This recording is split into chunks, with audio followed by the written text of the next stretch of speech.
Monday, May 4th, 2015.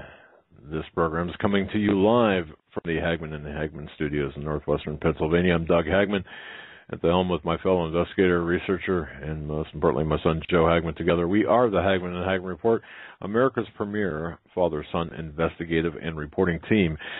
Our job is to bring you the news that shapes the headlines, the news that is really twisted and convoluted in the middle house of horrors and smoke and mirrors and the carnival that we call the corporate media.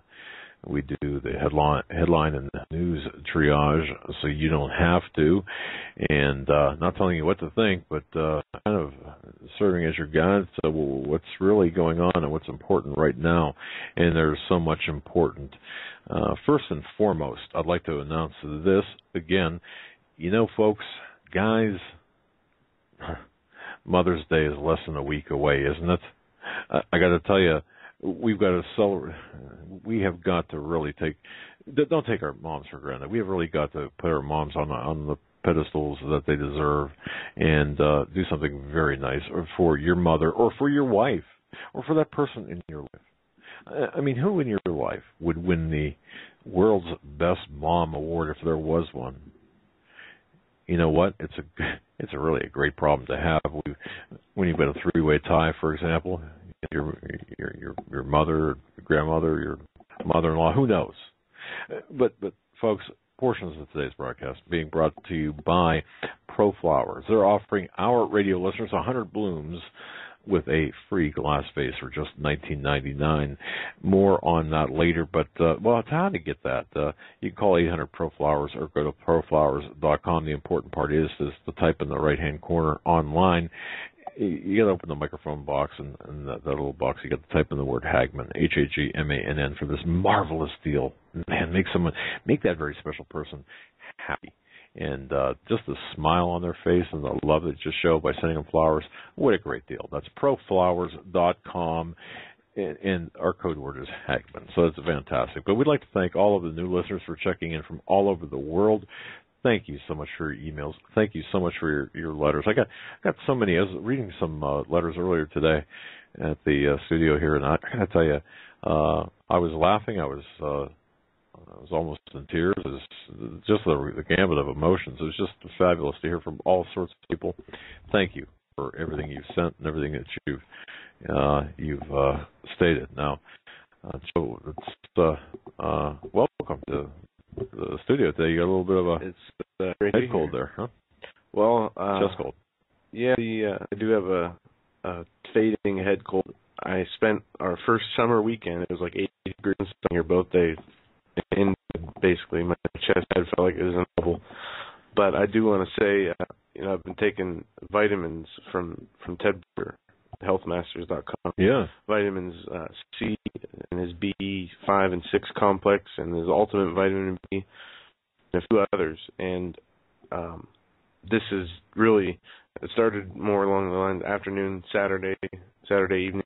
And I was down all day Sunday. Today, the remnant, my head still feels kind of in a balloon, but the chest cold went away so fast. And I can only attribute that to the supplements that Ted has. That's good. And because otherwise 3 or 4 days is usually how it is for me. Oh yeah, it's horrible.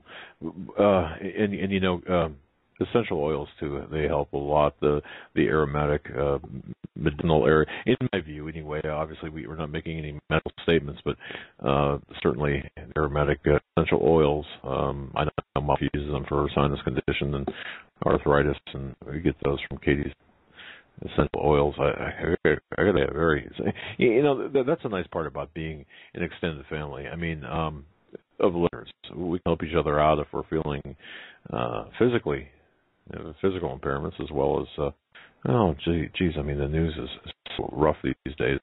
We can all stick together and lift each other up, both in prayer and in reassurances. I do want to say I missed saying that our home base on the internet, folks, Hagmann.com. If you haven't seen it recently, go ahead and check it out tomorrow night. There is a program promotion for tomorrow night. It's going to be just a fantastic show. We're talking to Steve Quayle this morning, and had some dialogue with Tom Horn. There's going to be some information disclosed tomorrow night that you will not hear anywhere else, at least not at this moment in time. Brand new and revelatory for Hagmann and Hagmann listeners, exclusive to Hagmann and Hagmann listeners at this time.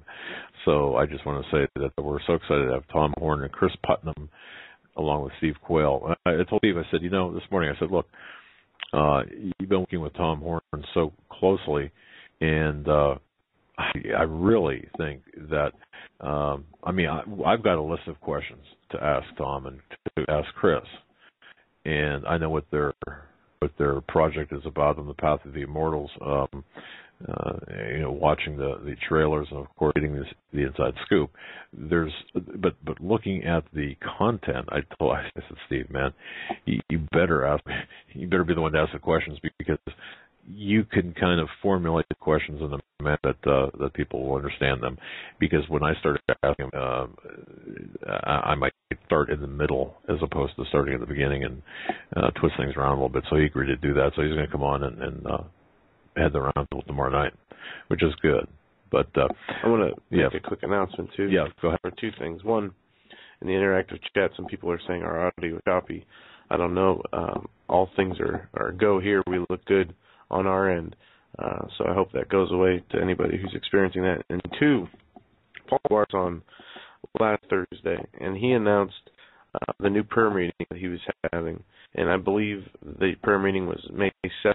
If you go to his website, paulmcguire.us, the information. But when he announced the new prayer meeting on the National Prayer Day, that's actually how it's falling this year, the registration paper wasn't available on his website. That registration paper is now available, so anybody who is looking for that last week, you can find now at his website at paulmcguire.us. That's the registration for his upcoming prayer event on May 7th. Right, Hagmann.com.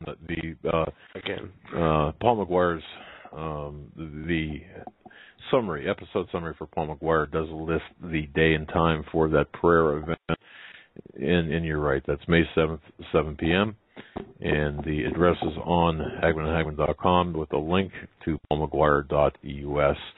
So definitely sign up, folks. If you're anywhere near Los Angeles, if you're within a day's drive, I got to tell you, please attempt to make it, because it's going to be a dramatic, and I mean a dramatic event.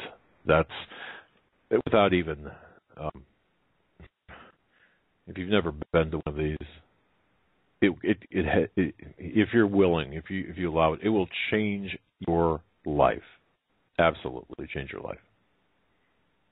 Your other announcement, Joe? No, that was it. Oh, the books. Yes. For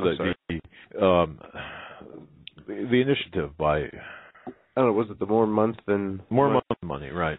I do have an email address. I don't know if we gave this out, but I don't know. I'm pulling up the communication here from John. It's on our website as well. Dunham Books. They received their Dunham Books. 200 Dunham Books were Greg Jackson's 40 Things to Teach Your Children Before You Die were sent, and I talked to Chance today, and he received. There's only 50 copies left, and for those who can't afford to buy it, the email address is freedunham DUNHAM books@gmail.com. Right, and that, folks. Again, if you go to, I just want to make sure. So yeah, if you go to Hagmann.com, click on the 40 Things icon there, the left-hand column, and there you'll see, right there, very, very clearly, the instructions. Very clear instructions. Please send an email to freedunhambooks@gmail.com. In the subject line, you must type 40 Things. In the body of the email, you got to type your full name, exact mail address inside the U.S., including your zip code. Please double-check your information for accuracy. And now, after your order is processed, a copy of the book by Mr. Jackson will be sent to you free of charge. There's no strings. No one's keeping your email. No one's doing anything except just offering you this fine work for no money. And again, that's Hagmann.com. Look for the icon in the left-hand column, spreading the truth to those in need, speaking from the heart, 40 Things. That will give you the complete instructions. And please take advantage of this offer. And for those overseas, outside of the country, Dunham Books is making accessible electronic copies as well. There were many books this incarnation. There's 50 left this incarnation. So, and I just wanted to say too, I want to thank those people who emailed me. I was on Coast to Coast AM last night for a little bit. The news segment talking with George Norrie about what happened in Garland, Texas. We're going to be talking about this in great detail. I'm going to be laying something out. So, folks, I would urge, I've got some information to pass along to you, and I would urge everyone to be, might want to take some notes on this, because this is pretty deep and pretty important. What is coming is, this is what is coming. And I also want to say this.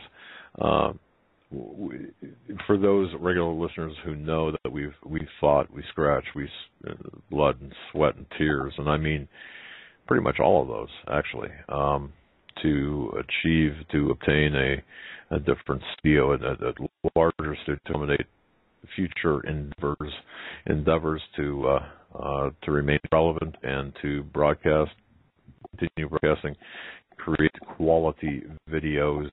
If the internet does become throttled, which we believe it will, there will be alternatives. We have alternatives now. There will be a faster turnaround of emails and of all communications in all venues, all areas.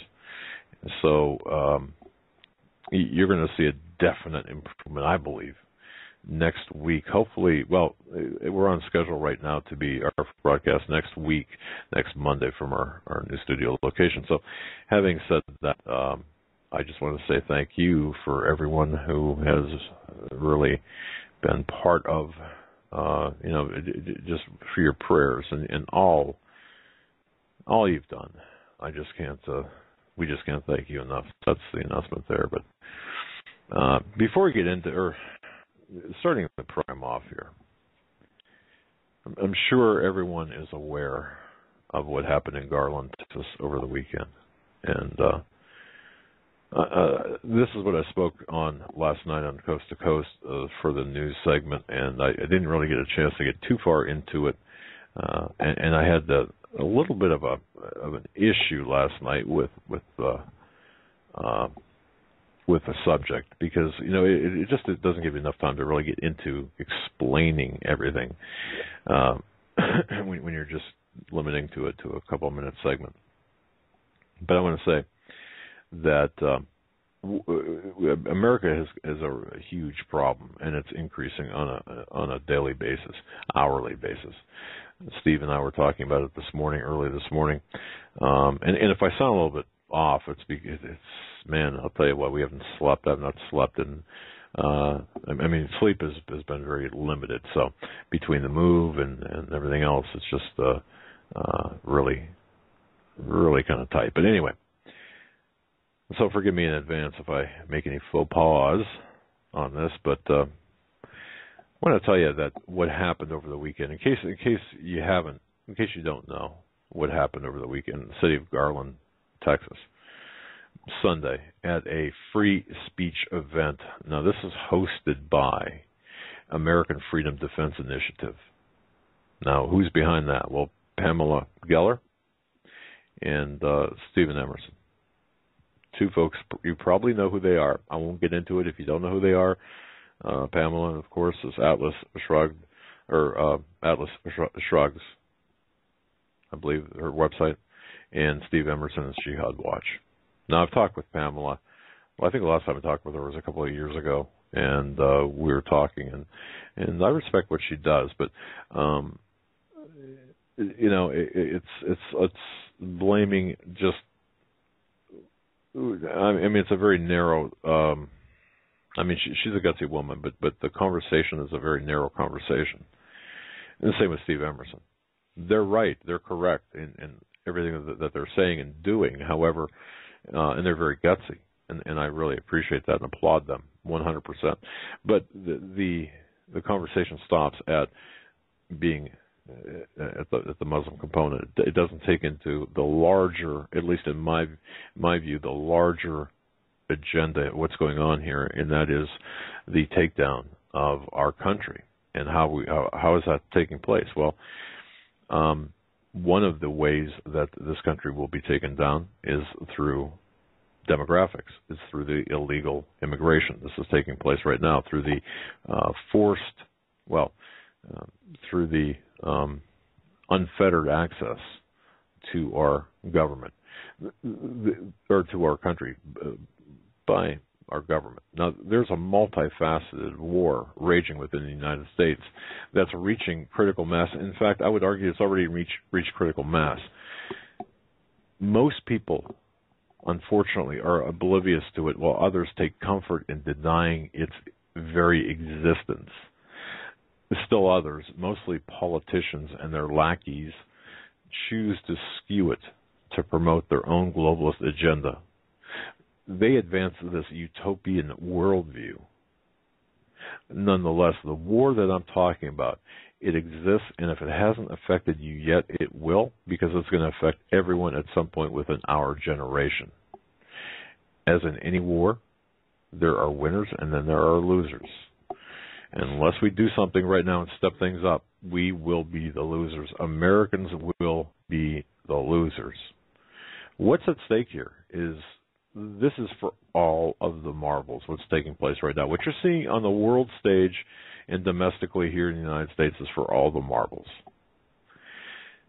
We have to use a wider lens than what we're used to and look at all of the issues that are facing us, all of the fronts that have been opened up against us, especially as Christians, as moral conservatives, as people who believe in right and wrong and evil and good, and who believe in not just the Bible, but the principle that the Bible teaches. There's a war, multifaceted war. One of the facets, there's a war against free speech. Now, in the United States, we have what is known as the First Amendment, and obviously, when you have when you have freedom of speech, you also have people fighting to shut down or to limit that speech. In the United States, the model under which we've existed for 200 and some odd years is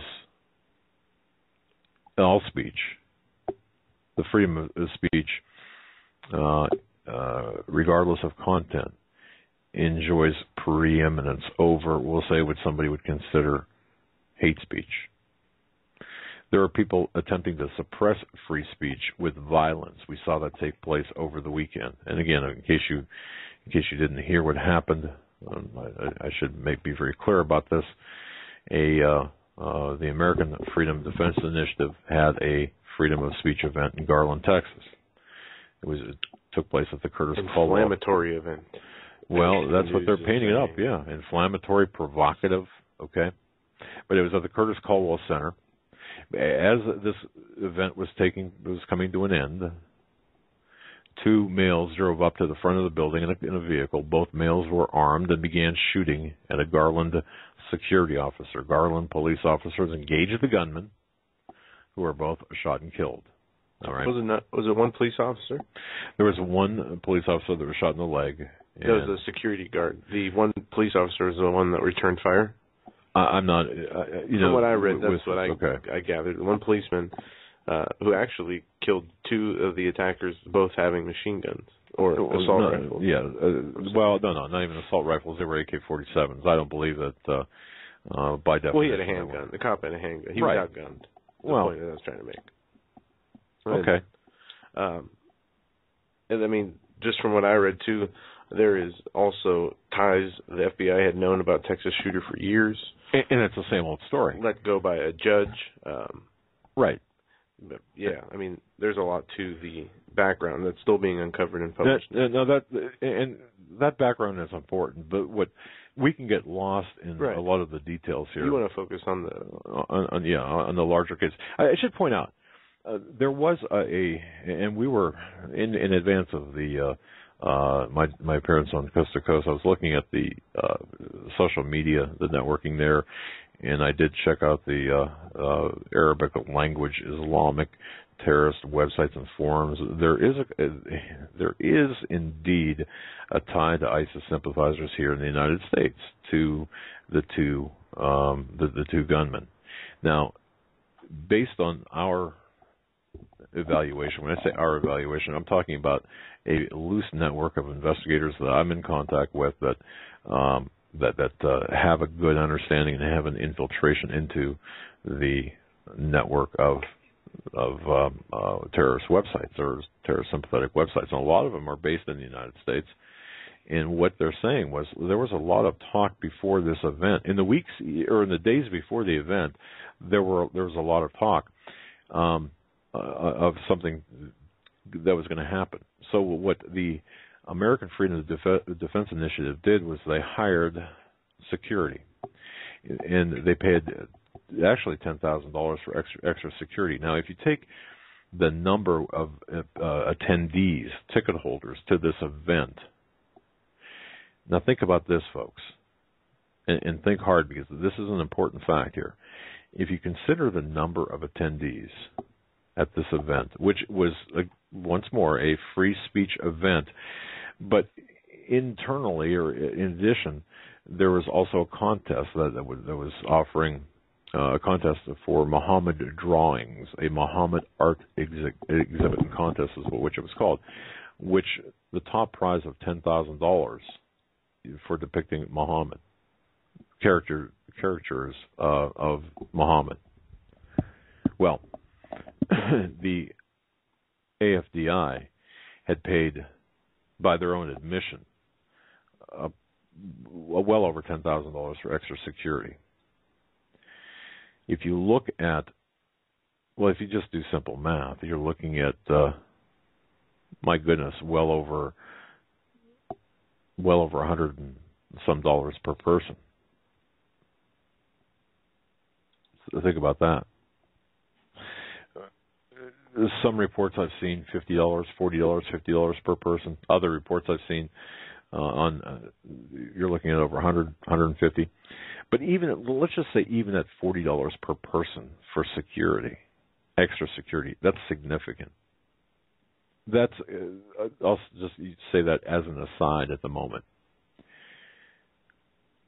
Before the event, during, and now after, many are calling the event a provocation, a deliberate provocation, baiting the Muslims, using the venue to create the atmosphere of hate. This is not me talking now. This is what the media is. This is how many in the media and even in government are framing this event. Now, the AFDI folks, in case you're not familiar with it, they're responsible for putting the ads on the sides of buses and on various other venues and areas that now the many of the transportation agencies are saying no, we're not going to do this anymore. Not because of this event, but have been dropping off because they're afraid of being, they're afraid of supposed terrorist attacks by Muslims who are offended by these ads. Now, but that's often a different tangent. But let me just break this down for you here, because I think this is important, and I think that we have to really take a look at this again through a wide-angle lens, because what is going on here is much more than this shooting. It's much more than Islamic terrorism, although that is a key component. What is at issue here is defining hate speech. What is at issue is the globalist and government strategy to advance a war on Christianity, to nullify any type of talk about Christianity or biblical principles by categorizing such as hate speech. And that would include criticism of any religion, especially the Islamic religion, or any activity that would include the homosexual agenda, anything that would go against or anything that would be pro-Christian is a target right now. And you might say, well, geez, that's not news. Well, it's not really. What is news, I believe, is how they're going about doing it and dissecting their plan. If you look at this event yesterday in Garland, Texas, as just a couple of Muslims taking revenge for drawing the caricatures of Muhammad and being offended and thereby, going out and attempting to kill people there.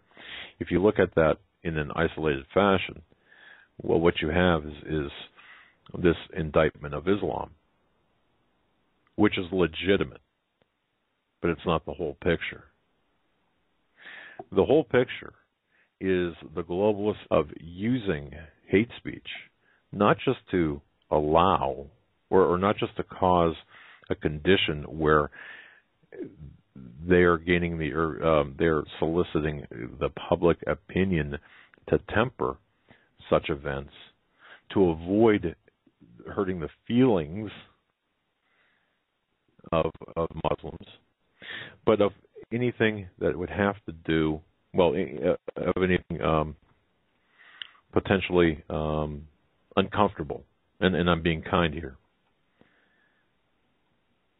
This is a multifaceted war. Looking at this, you've got the terrorist attacks, which is a very overt, in-your-face method. We had yesterday in Garland, Texas, we had the Charlie Hebdo attacks, where 12 cartoonists were killed in France. These are just some of the examples, just two examples of many where free speech is the target of these Islamic terrorists. But that's the most visible, and that is the most overt, and this is where the globalists are going to hang their hat and attempt to change public opinion. But then you've got, we must not forget, the end goal here is the destruction of the United States as a nation. This is by the globalists and the Illuminati. This is why we bring on people to talk about the Illuminati, about the goals of the globalists, and what is really at stake. It's more than just one event. It's even more than the sum total of all events that we've seen take place. These are just events in the fog and in the mire and the muck. What we have is trench warfare on speech.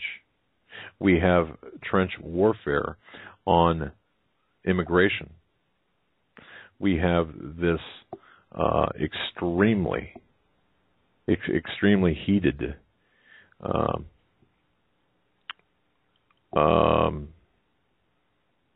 extremely heated and polarized, I guess it would be polarized, two distinct sides of uncompromising polarity, I would call them. Two different sides. And there are people already calling for limitations on free speech. It could and will likely result in incitement, while others are refusing, in my opinion, rightly so, to temper any right to freedom of speech. So you've got a couple of different platforms we're dealing with. Think about the last time. Let's look back in history. What happened when there was a high-profile shooting of a government official in history here? Gabrielle Giffords. What happened after she was shot? Do you remember what happened, folks? After Gabrielle Giffords was shot, they called for gun legislation to be implemented right away. Stricter gun laws. Exactly. On people, on manufacturers, on the ability for people to get guns, the qualifying limitations for permits. Right. Now, she was She was shot in 2011, January 8th, 2011. She was just a week into her third term in office. Well, what happened? We saw the passage of a bill known as the trespass bill right after she was shot. The trespass bill, also known as the Federal Restricted Buildings and Ground Improvement Act of 2011, that created what? That created the free speech zones that we see now. That was tagged in there in the free speech, or in this bill. This was supposedly to protect people, important people, not you and I, of course, but the politicians from crazies and others with the armed, from being hurt. So events have certain consequences. And Gabrielle Giffords' shooting, the consequence of that, the real consequence of that, in real terms, in real life, was the trespass bill. Very quickly passed and signed into law by Obama right after she was shot. But what's being attempted right now is the use of Muslim terrorism, very effectively, by the way, to change America. We are looking at Islam's subtle assault on America's Christian culture. Now, folks, please listen carefully to this. I believe that this is important because the globalists are using Islam as a tool. Now, Islam is not a religion.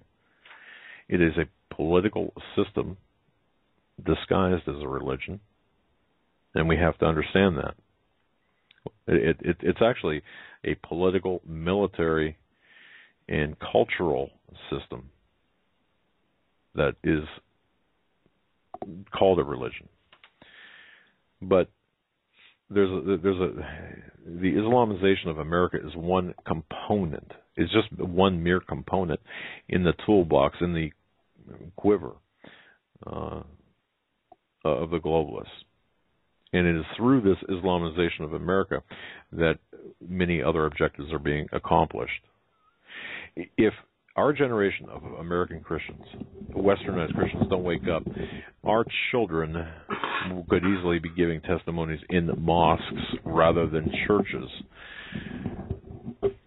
We have to understand what's taking place. If you look back, the nations that are pictured in your Bible, I'm sure many people have maps that are in your Bible.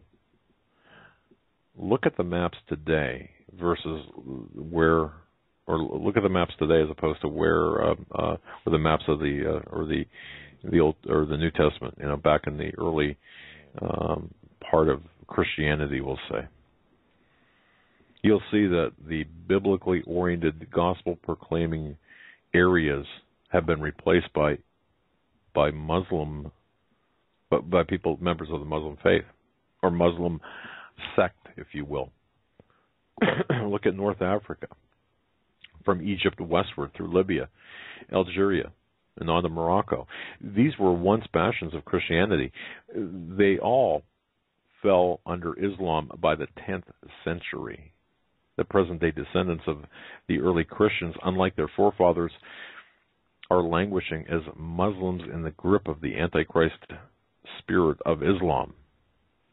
Now, in fact, the 7 cities addressed by the Spirit of Christ in the book of Revelation that were once flourishing with saved, baptized Christians, what are they now? They've all been Islamicized. Okay?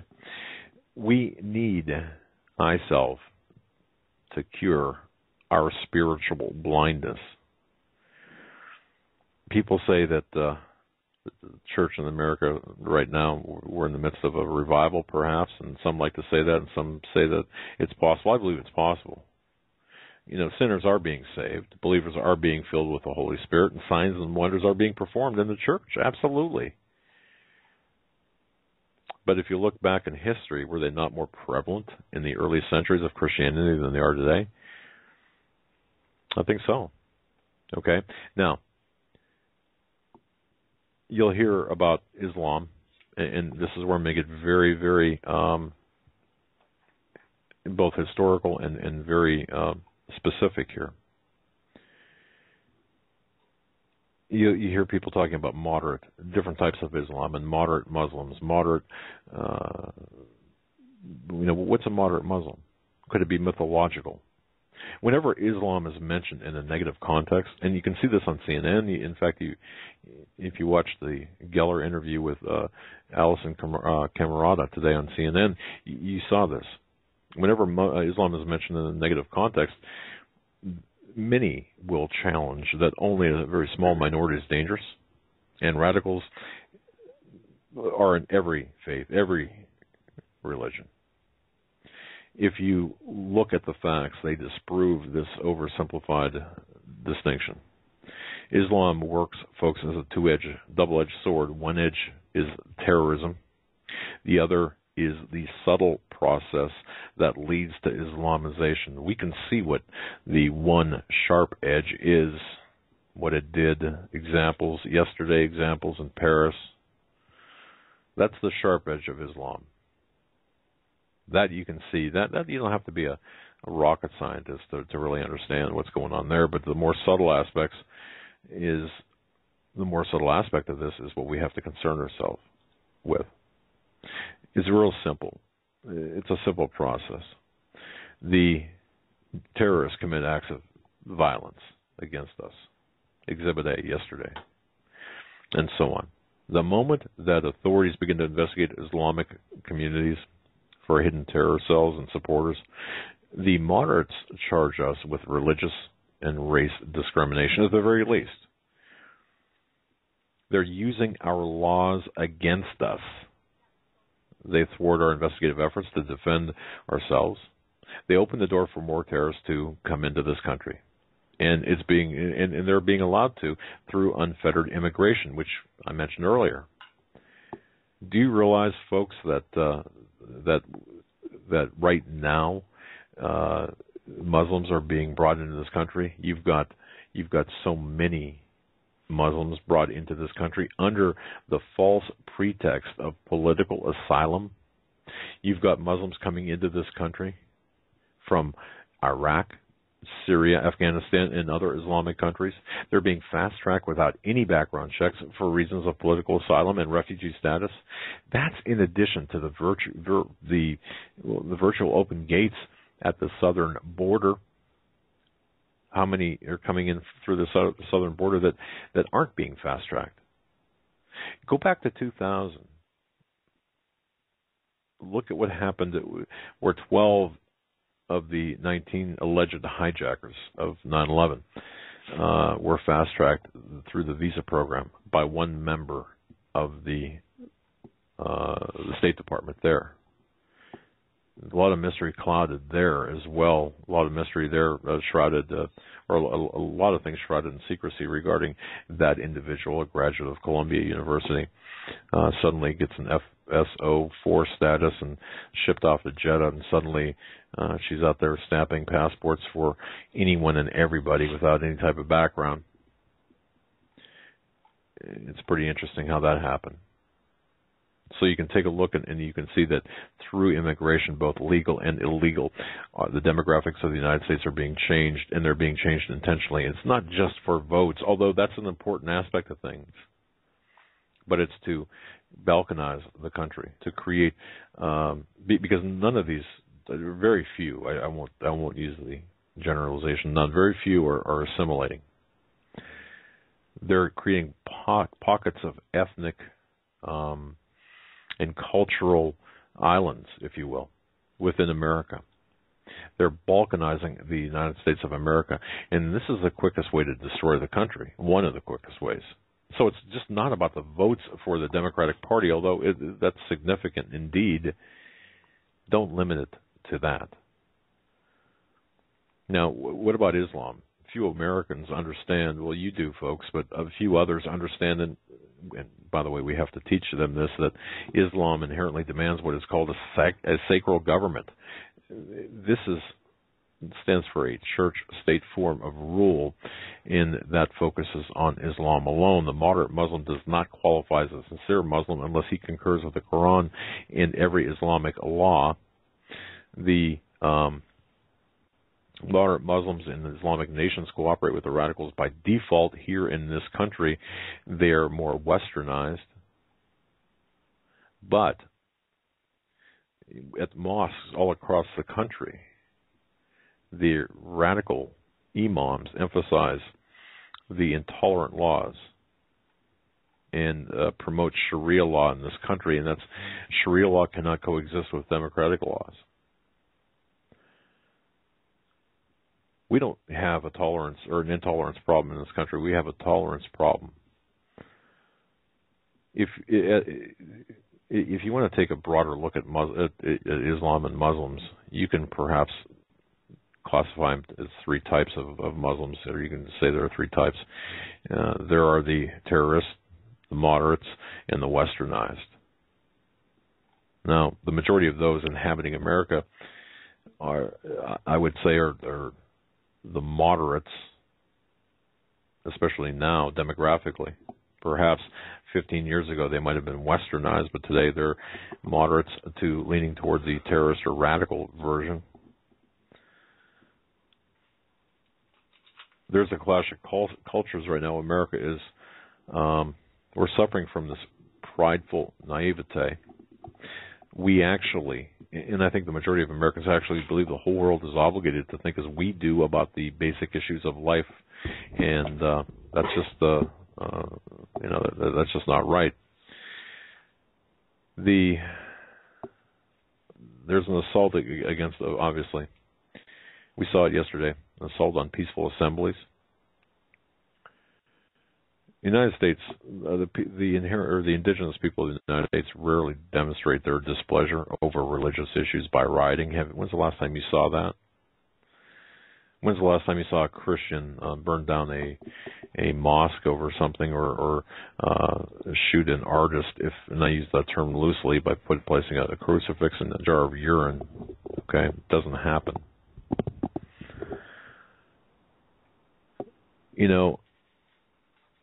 What the Muslims are doing right now is attempting to achieve this one nation under Allah. And people say, well, that's just not true. And if you listen to Alison Camerata today, you could tell the depth of her either naivete, ignorance, or intentional. Well, I'll just say lying. Look at Omar Abdel Rahman. Let's name some names here. You heard of him, the blind sheik. He was convicted of engaging in seditious conspiracy that included the 1993 World Trade Center attack and the foiled plot to bomb the landmarks in New York City. And look, I know too. I understand the whole FBI thing behind these people. I get it. I do understand that. But let's look at the statements by the people themselves. Well, the blind sheikh in 1991, he called on Muslims to, and I quote, conquer the lands of the infidels, and that includes the United States and, of course, all Western lands. Look at Imam Siraj Wahhaj. He was the first Muslim imam to offer a Muslim prayer in the United States House of Representatives. He was the imam of a mosque in Brooklyn. He received his training at the University of Makkah in 1978, and he became a national and international speaker on Islam. He believes that if Muslims unite, and is urging Muslims to unite here in the United States, they could elect their own leader as president. Gee, what do you think happened? This was said back in the late 80s. He said, take my word for this, if 6 to 8 million Muslims unite in America, the country will come to us.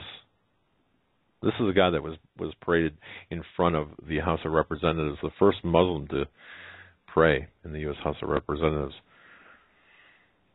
How about Imam Zaid Shakir, the former Muslim chaplain at Yale, a political science professor, very active on the Islamic speaker circuit?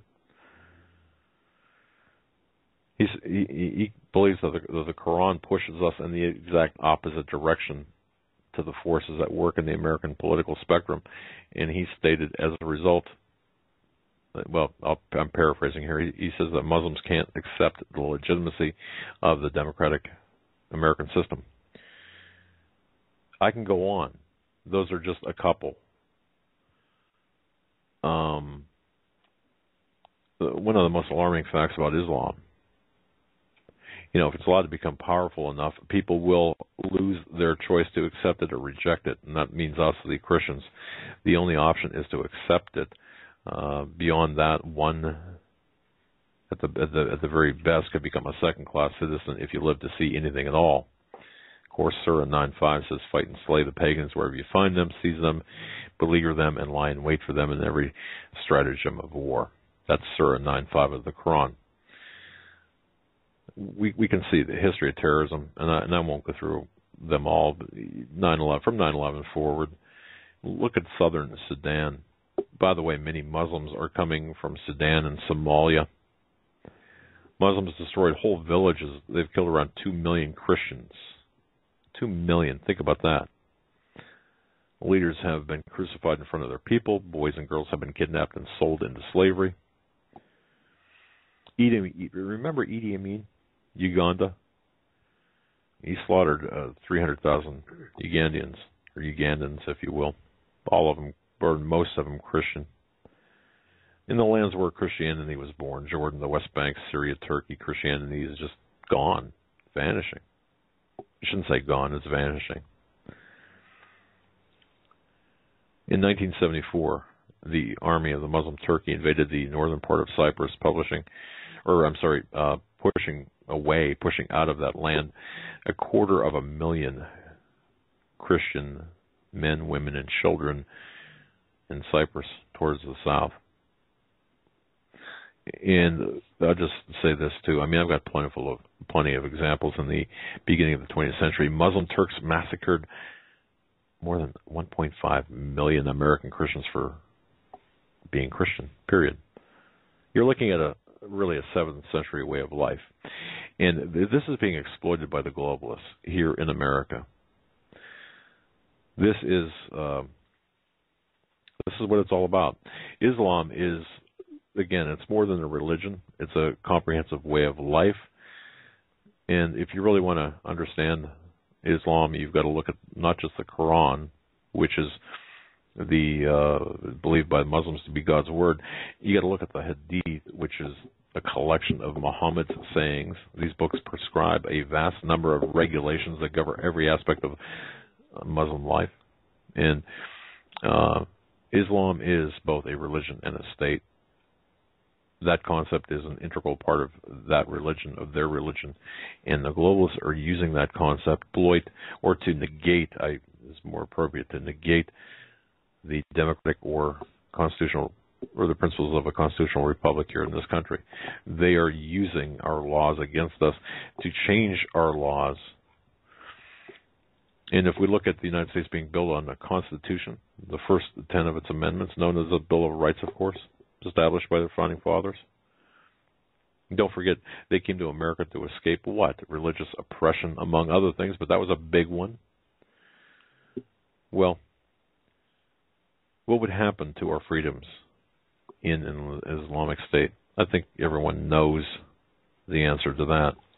Where are we going here with this? We're heading toward this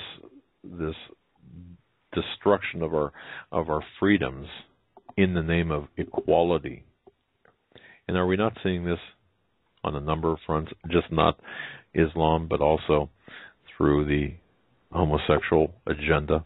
Are we not seeing this through many other? Isn't this the war? I mean, the question is, could Islam someday rule America? That's not the only question. Could we lose our right to freedom of speech, freedom of assembly, freedom of thought, freedom of choice,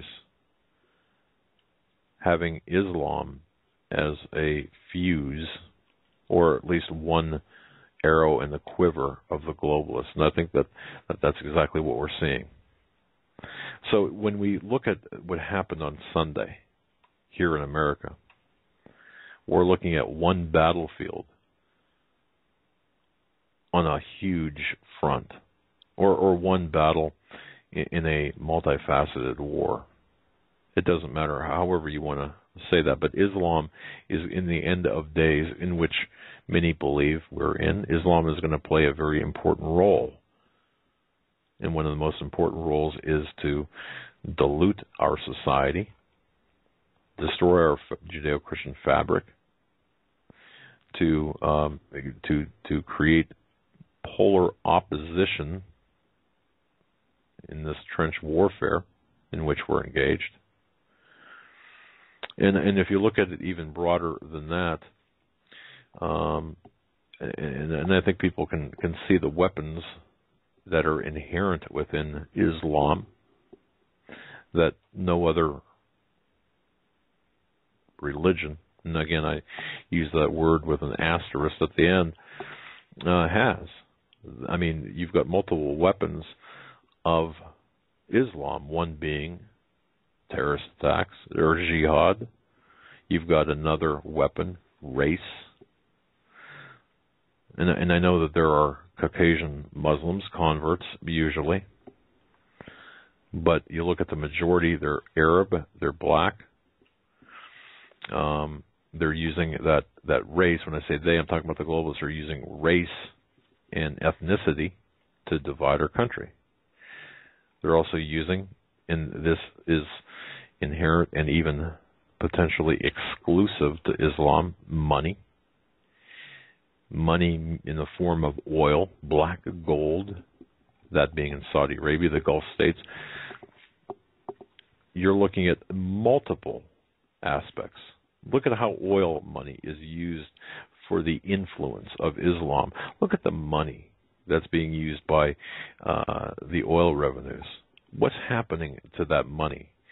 You fill up your gas tank, or you buy oil-based or petroleum-based products. Money goes to the oil countries, or the petrodollars go to the oil-rich Gulf and Saudi governments, and they often purchase. What do? They purchase weaponry, but you know what else they do? That's overlooked by many people in the media. They will purchase defunct Christian properties, churches, land owned by Christians, or just push them off, but many of them are legitimate purchases. And they will also take that money, send it to the imams here in this country to do the same. So a lot of the money spent, our money spent on oil, is being used for terrorism and for matters of demographics. And I mean, it's a system that was created by the Western intelligence agencies, but it's being exploited by the world globalists. But the other weapon, of course, that being terror. Look at the increase in terror attacks that we've seen on a national or an international level since 9/11. Just to name a few. I mean, November 28th, 2002, Mombasa, Kenya. Car bombing of an Israeli-owned hotel in Kenya. The so-called Ramadan greeting to the Palestinian people, October 14th, that same year. The Bali bombs, Bali, Indonesia. Killing, over 200 people, mostly Western tourists, wounding like 600 people. And you can go backwards as well. Look at the attack on the USS Cole. Look at the bombings in Kenya and Tanzania. Look at the, remember Luxor, Egypt. Remember Khobar Towers in Saudi Arabia back in June of 1996. It seems like we as Americans and Westerners in general have a very short attention span and an even shorter memory. Remember the first World Trade Center bombing in February of 1993, February 26, 1993. But the big part here is to silence the opposition, whatever tactic, terrorism, money, race, using race as a tactic of silencing the opposition. It all comes down to silencing the opposition. Go figure. Oh, not go figure. Don't forget that Obama, his first speech in a first foreign policy speech, what did he do? He went to Egypt on October 9th, 2009. Thank you. And what did he say? Is that the speech where he mocked the Bible? Yeah. And mocked the, was talking about slavery and really trying to tear apart the Christian belief system. Well, yeah, he said America is not a Christian country. You see, it's no accident. And even the bigger picture still, if we look at the larger picture still, where did Obama come from? Why was there such a kerfluffle over his bona fides? And why is there still such a mystery surrounding his upbringing? I submit to you that he is part of a larger agenda, that he is a Manchurian candidate at the very least. He's been selected as the agent of change to usher in everything we're seeing taking place. He's the proponent. He's attempting to kill free speech, to change the Constitution, to change our way of life, to change America. Well, he said he was going to fundamentally change America. But most importantly, I believe, and this is based on hours and hours and hours and months, if you will, of research, that one of the biggest things is that any talk of Christianity, any type of,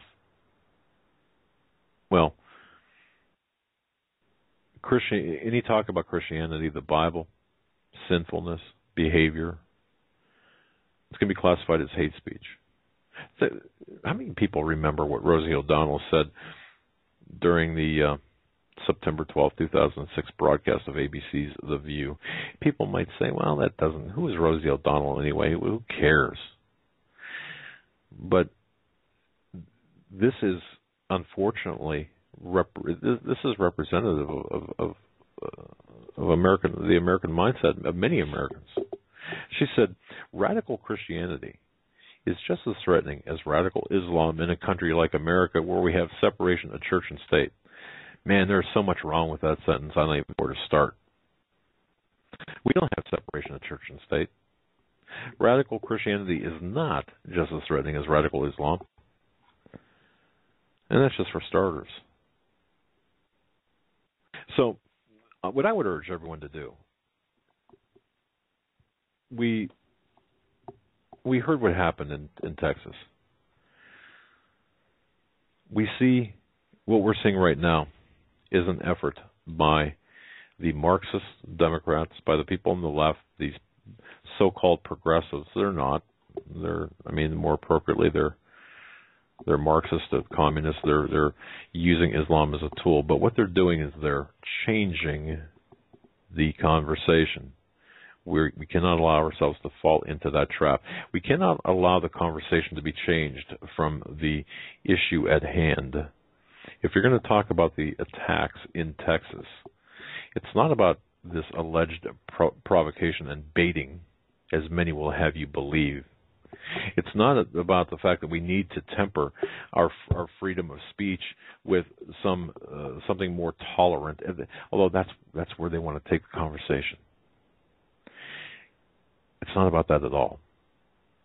At the very least, it's about the intolerance of the Muslims. But more importantly, and this is where I would like everyone to really look, it goes well beyond all of that. We're looking at the end game here, folks. This is my view. This is the end game. We're in the final stages of the end game. This is where all of everything is going to come together. This is for all the marbles. This is for everything. This is going to be the criminalization of Christianity, the tempering of free speech, the jailing of political dissidents. This is going to be the implementation, ultimately, of martial law in this country, because all of the aforementioned events will cause the select few to rise up and to fight against this agenda. And there will be blood on the streets. There will be a greater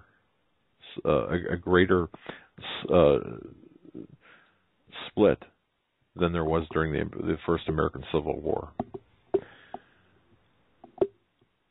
When we come back from the break, we're going to tell you about another thing that's under the radar, what the FCC is doing. And we were warning about this through net neutrality. We were warning about this. You see that. You remember the fairness doctrine when it was lifted back in 1987?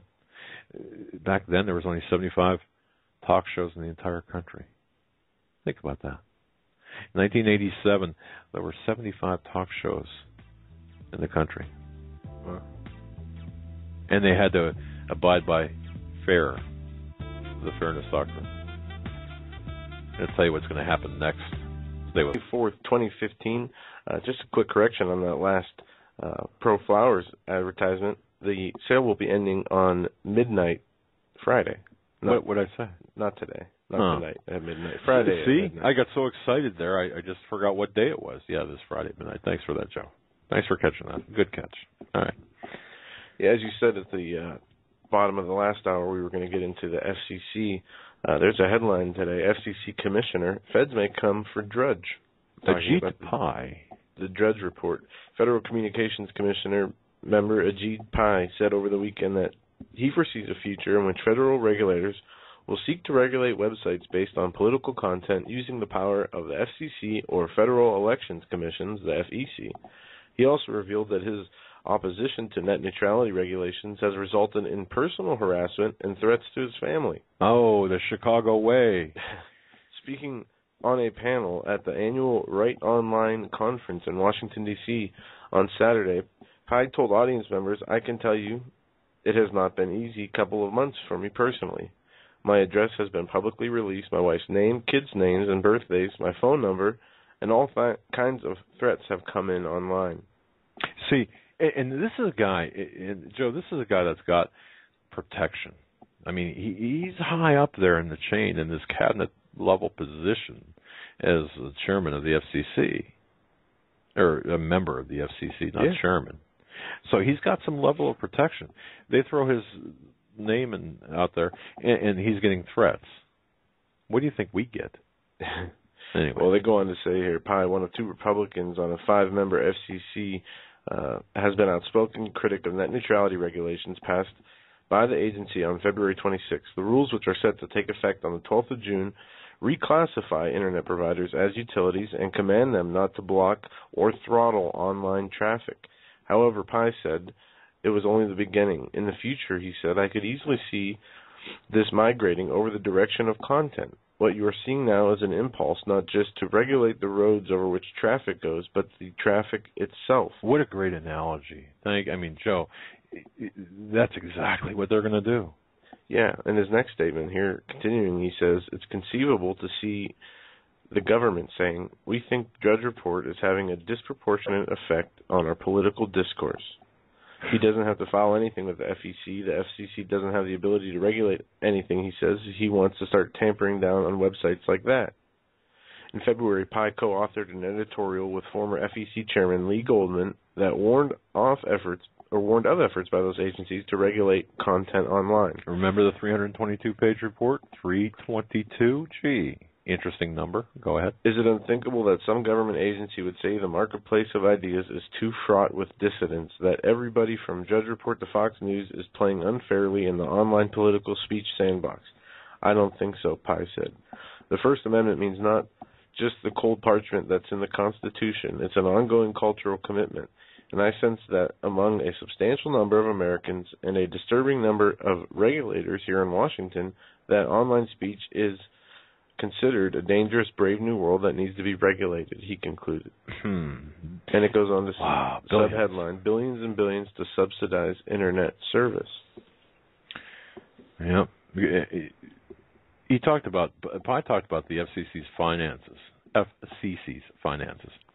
the imposition of taxes on internet usage, and the subsidies for internet service. Now, when you and I talked about this before airtime, we said, the fairness doctrine has reached a level of pushback by the people.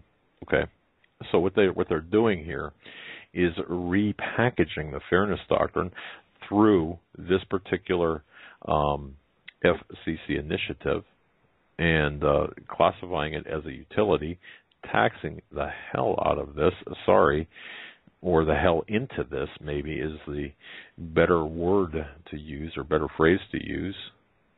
And I mean that sincerely, because these people are globalists and they have an agenda, a very Luciferian agenda. So what they're going to do, they're reclassifying internet providers as utilities. That in turn allows the FCC to impose what is known as a Universal Service Fund tax, a USF fund tax. And guess how much that fund's got in there? I did see the number earlier. $12 billion annually. Yeah. It's so large that the FCC has requested it to be allowed to, that they be allowed to transfer $25 million of the money to its own budget and to administer the fund. Now, some people in Congress have proposed limiting the size of the fund to $9 billion. Oh boy, that'll do the trick. Yeah. And anyway, but see, this is another tactic, and if it's going back. Where's all that money going? Well, that's a great question. I mean, $12 billion annually is not pocket change. It's not. I mean, it's ridiculous to think about that kind of money. Well, it's interesting because Pi said that proposals to expand certain programs funded by the USF, where this money is going, could cost billions. Okay. Now, where the money going in this case? Okay. Well, for example, one of the funding entities, or where some of the funding is going, is to a program called Lifeline. Now, you might know this as the Obama phone program. Okay. Yeah, the free phones and this gets into the free broadband that they're trying to implement across the urban areas that don't have the money for broadband. We talked about this at length, I think, a few weeks ago. Yep. Why the rollout of the phones are so important, to get the rollout of free broadband, to get everybody interconnected on this internet, and what that was for, and why everybody had to have, and why everybody will be, quote unquote, connected to the internet. It's just a step in the direction they're taking us. See, and we're affected, but you and I, folks, the Hagmann Hagmann Report is affected through broadband, because broadband is expensive. It's a lot more expensive than the phone service would be. When you're syndicated, or you're pushing out more juice, we'll say, or causing more traffic over the internet, there's through other venues, there's a price to pay for that. So this could get very expensive, and so can you think of it this way? Think of it as this: we're not going to regulate what you can and can't say. We're just going to make it so cost prohibitive that we're going to shut you up. Period. And that's kind of what's going to be taking place here. Or we're going to make it so prohibitive, or if you're drawing so much bandwidth, well, that's not fair to other websites, especially those websites who have differing opinions than yours. So we're going to throttle you back, and based on not the road on which you drive, but the car that you're driving, to use Pi's analogy. And we're just going to cut you off that way. So it's the same result, different tactics. You see, a leopard doesn't change its spots. The goals and objectives are the same by these globalist Luciferians, and this is just another method, another way to accomplish this. I got a great announcement. You want to make the announcement? I got a great announcement. Go ahead. Is this firm? Or well, not? This is the author of The Criminalization of Christianity. And faithtooaction.org founder. Janet Porter. She said that she believes Thursday will work fine and wanted to know the times. And she said that just let her know what time. And I sent her an email telling her the time of our show and letting her know we'd like to have her for the whole show, but she can stay for as long as little as she'd like. And then just awaiting a response. And I just sent that out. So. Okay. Well, I got to tell you, she is one. She's incredible. What an incredible speaker. And you want to talk about where we're going with all of this. And again, if I can jump in with another announcement here. We said this at the beginning of the show. When Paul McGuire was on last Thursday, he announced a new prayer meeting he was holding on Thursday, May 7th. And they did not have the registration page up on his website. So anybody who is looking for that, go back to paulmcguire.us now, and you can find the registration page to sign up to be a part of that prayer meeting. Right, and if you don't mind, just mention that you heard it on Hagmann Hagmann. That way he knows where people are hearing about this. Not for any accolades for us, but just really as a matter of course for them. A lot of this is, there's a lot of coordination too, and especially if you're coming from a long distance. Anyway, that does help in their planning as well. So, another article here. About the Department of Homeland Security. Department of Homeland Security scales back license plate tracking surveillance, or so they say. The Department of Homeland Security has scaled back the scope of contractor requirements for what would have been a nationwide license plate scanning effort amid continued uproar over the on-again, off-again project. The new system, announced last month, will compile license plate records from at least 25 states instead of all states. DHS Immigration and Customs Enforcement officials say in the 1st of May, modifications of the contract requirements. Officials later told Gov relaxing the requirements would allow more companies to compete for the job. More than a year ago, DHS Secretary Jen Johnson canceled a similar plate tracking project after concerns were raised that the data searching tools were essentially amounting to location tracking technology. Under this revised plan, the number of records supplied monthly by the contract would also decrease. Modified contracts say the vendor must supply at least 6 million records per month, replacing the April specifications of 30 million records per month. So I just want to say this: you like to jab him. His first name is Jay, and I know you. Jan. I know you like. Yeah, Jan Johnson. I don't know. It's in my head. You effeminize or make him effeminate, which is not a bad thing, I suppose. But. All right. But it goes on to say that ICE service will scour for known license plate numbers associated with aliens who are immigration enforcement priorities and track them where and when the vehicle has traveled within a specific period of time, government officials say. Homeland Security maintains the service will not create a repository of license plate data, but instead create a mechanism to search separate databases maintained by private and government agencies. And you've got just a tremendous amount of data being collected, and this is the thing. They're pouring all this money into it, and they're saying this is for immigration and customs, that they're seeking to tracking illegal aliens and deporting them. At the same time, they have these open door policies that are letting them in here. What's the purpose? I mean, what are you tracking them for if you're just letting them walk through the front door? Hey, you gotta keep track of them so you can work them into your. I don't want. I don't even want to say what I'm thinking there because that might get me in trouble. But you're looking at the this skewed immigration, and as I like to call it, the balkanization of America, and I think that's in full swing. This is just it's. Let me just veer off here a little bit because we talk about immigration, and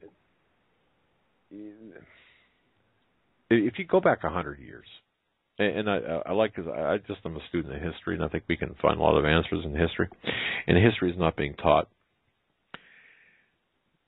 Teddy Roosevelt, when he was president, he said the one absolutely certain way of bringing this nation to ruin, of preventing all possibility of its continuing as a nation at all, would be to permit it to become a tangle of squabbling nationalities. Now, boy, that would have been a really non-PC thing to say back then, or today, wouldn't it? But anyway, if you follow that particular wisdom, look at immigration statistics for 50 years or 40 years, from 1924 through 1964. Roughly 175,000 per year immigrated from, listen to me carefully, compatible countries. I'm talking about more westernized countries like the UK, France, and Western European countries. So 175,000 people per year from 24 through 1964. They assimilated by speaking English, and they became part of our fabric of life.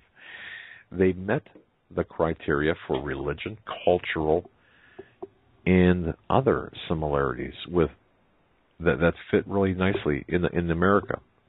And I was talking to my wife about this. I had the occasion. I had to talk to the IRS.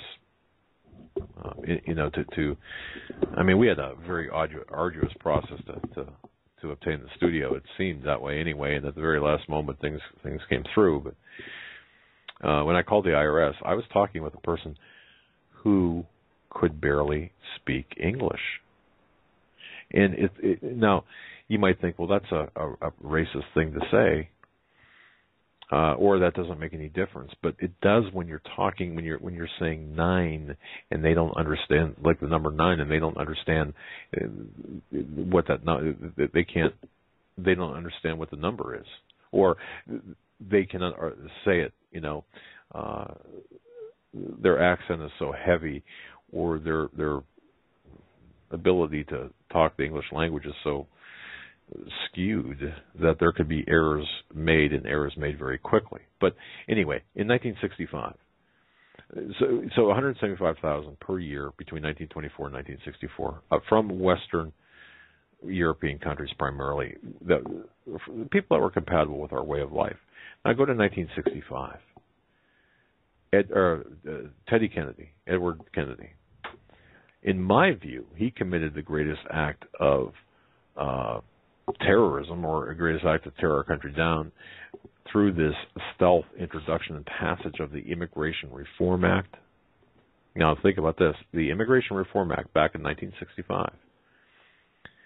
From 175,000 compatible immigrants annually, there was this wave, this human wave of 1 million people from third world countries, cultures who were still living in grass huts, who never saw a septic system or a sewer system, ethnic strife-ridden countries, and religiously at odds completely with the Judeo-Christian fabric of our country.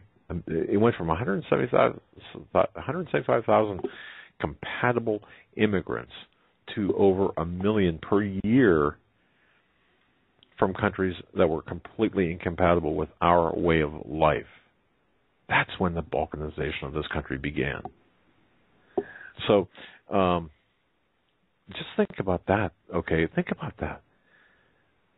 The 20 million illegal aliens that are here, that are not assimilating, who are not assimilating into our culture. What Kennedy created began, I suppose you could say it was like a pot of water simmering from the heat of too many immigrants. But when you take the millions of incompatible people or incompatible cultures of the people who have come in here, you begin to notice, because just look at the pockets of non-assimilating, areas across the United States. And if you look at the leadership of the United States, some people will say it's ignorance. Others might call it arrogance. I call it an agenda of globalization. We're still adding in excess of 1 million legal immigrants per year, mostly from third world countries. Illegals, millions of even some of the legal immigrants feel no need whatsoever to adapt, to assimilate our culture or our language. And I think that look, I really do believe that this is important enough to really, to really press this issue. Because at the heart of this, we're going to see, as I said before, a civil war in this country break out like you've never seen it before. Joe, did you see that letter from the Baltimore sergeant who said it's about to get ugly? Did you happen to see that? No, I did not. Yeah, there's a letter floating around, and it's been authenticated from a sergeant of the the Baltimore police force. It's a very simple letter saying that basically you ain't seen nothing yet with these riots. It's about to get really ugly. Well, was there a poll recently? 96% of Americans believe there is a continuation of the unrest in U.S. cities across the United States this summer. Yes. Well, it's interesting because I spoke to my daughter's my youngest daughter. She's a doll. She asked me for advice on a lease on a car, and so I was talking to the salesman at the car dealership, the person who does the leases. Okay, and you have to know my daughter, and you just have to know her. Okay, just to understand. She said, "Hey, can you help me talk to this guy and make sure I'm not getting a raw deal and stuff." So we got to talking, and the guy, I don't even know how he came up with this, but the guy said, your daughter should have dependable transportation. And I said, "Oh yeah, of course." But the way he said it kind of made me ask the question, well, why? What's going on? I mean, what would make you say that, aside from the obvious? And the more we got talking, the freer he felt with me.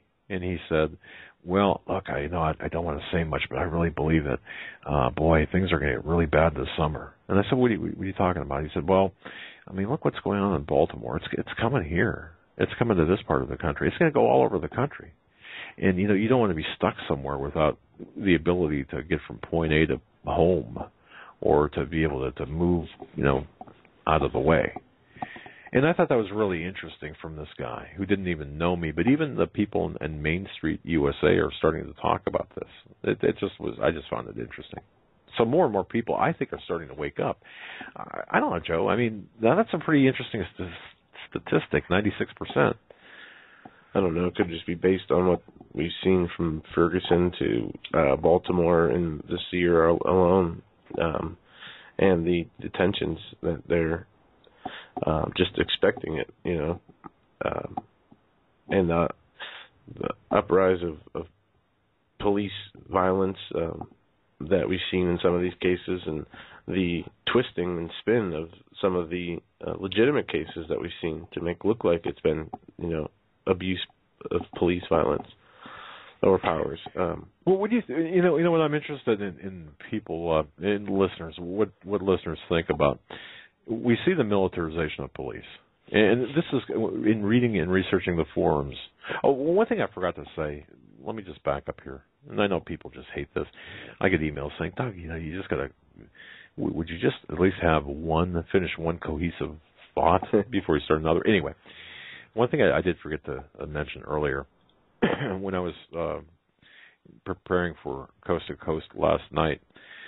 I was talking with Tom Danheiser and the producer for George Norrie, and we were talking about what's going on or what went on in Garland, Texas, and he said, "What are you seeing on the message boards?" And I just want to bring this up because I think that people need to hear this and really understand this. The trending discussion right now on Islamic forums and Arabic language message board has become much more radical over the last, I'm going to say 12 to 18 months, but in particular, really since the end of March, beginning of April. right here in the United States. Now, think about that. What I'm saying to you is you've got more people advocating violence here in the United States on American soil against malls, against churches, against Jewish synagogues, at public events like the event in Garland, Texas. This has been ratcheted up, and this is something that we've notified. Actually, the loose knit of investigators that we have been in contact with their known and trusted contacts at the FBI, and turned some information over, saying, "Look, you better watch Minneapolis. You better watch the Mall of America. You better watch the office buildings in Miami. You better take a really hard look at the national landmarks, including the Arch in St. Louis and the Golden Gate Bridge and locations in New York. But you also better take a look at small churches and small elementary schools in the heartland, because there is this bloodlust right now shaping up. So I just wanted to point that out. This is a very real concern. Now, we can look at the larger picture too of the drills, and of course the mixture of the FBI and the DHS into these drills, or the drills and things that happen, like with the London bombings, consistent with all this. We know that there's interplay between these groups, between the intelligence agencies as well as the terrorists, and we know that there's some staging, if you will. But beyond that, there is this inherent ratcheting up of this, and we need to keep our eyes on this very carefully. I just want to make sure that people were aware of that, and it's going to happen. What happened yesterday will happen again. You can take that to the bank. It's going to happen again. And it's interesting because I was watching, and this was my original thought. I was reading and listening and more reading on forums, political forums, and survival forums. It's interesting because people, Joe, were talking about the appearance of the police as being militarized. One of the first things out of it seemed like several forums, the first comments, look at the police. They look like military. They look like military as opposed to police officers. But what they were referring to was the private security hired by Pamela Geller and Stephen Emerson. But still, even outside of that, the police department of Garland or the respondent officers did look pretty militarized. But in this case, is that okay? I mean, is that okay? In this case, it worked. So you and think about this. I mean, we have people, and even me. You look at the rise of the warrior cop, a book, by the way, of the same name by Radley Balko, and you look at how militarized the police forces have become. Yet that was appropriate yesterday, right? I mean, or am I looking at this in a different or another? It was. Way? I mean, from what we understand yeah, the amount of security was obviously a good idea, but what really happened, why it happened, who was behind it, that's a whole other story. Not that there's a conspiracy and everything, but there are some red flags here that we'll never really see truthfully addressed if there was the level of foul play, which some are indicating. And like why, Michael why Savage is that? Yeah, came out today and said that ISIS is directly tied into the White House. Oh, absolutely. Using this as an example, and I didn't listen to him. I was quoting from a headline I saw. But why why is this? Seriously, if you look at what happened yesterday, the two perps, at least one of the two, they were on he was on the radar of the FBI since 2006. They knew of him since 2006. It seems like this is not the exception. This is the rule anymore. FBI had known about suspected Texas shooter for years. Right. One headline stated today. And now there was an updated headline. Let me go back here and see if it's still there. That says that both shooters were known by the FBI since '07. Okay. So this is more the rule than the exception anymore, what we're seeing. Oh, yeah, absolutely. Oh, man, I'm going to tell you. I'm just, you're looking at, really, in my view, you're looking at really the end game, in my view. I do believe that this summer is going to be unlike any other summer before or in history. I truly believe that. I hope you're wrong. Well, I hope I am too, and if I am, I praise God, because I don't want to see,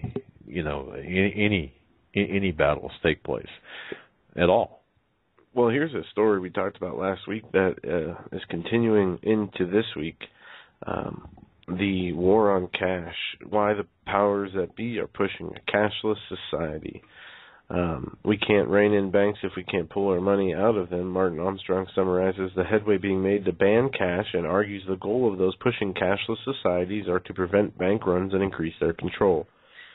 The central banks are planning drastic restrictions on cash itself. They see moving to electronic money will first eliminate the underground economy, but secondly, they believe it will prevent a banking crisis. This idea of eliminating cash was first floated as the normal trial balloon to see how people take it. It was first launched by Kenneth Rogoff from Harvard University and William Buter, the chief economist at Citigroup. Their claims have been widely hailed, and their papers are now the foundation for a new age of economic totalitarianism that confronts us.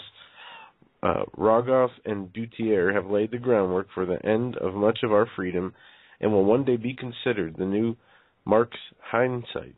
They sit in their lofty offices but do not have real-world practical experiences beyond theory. Considerations of their arguments have shown how governments can seize all economic power and destroy cash in the process while eliminating all rights.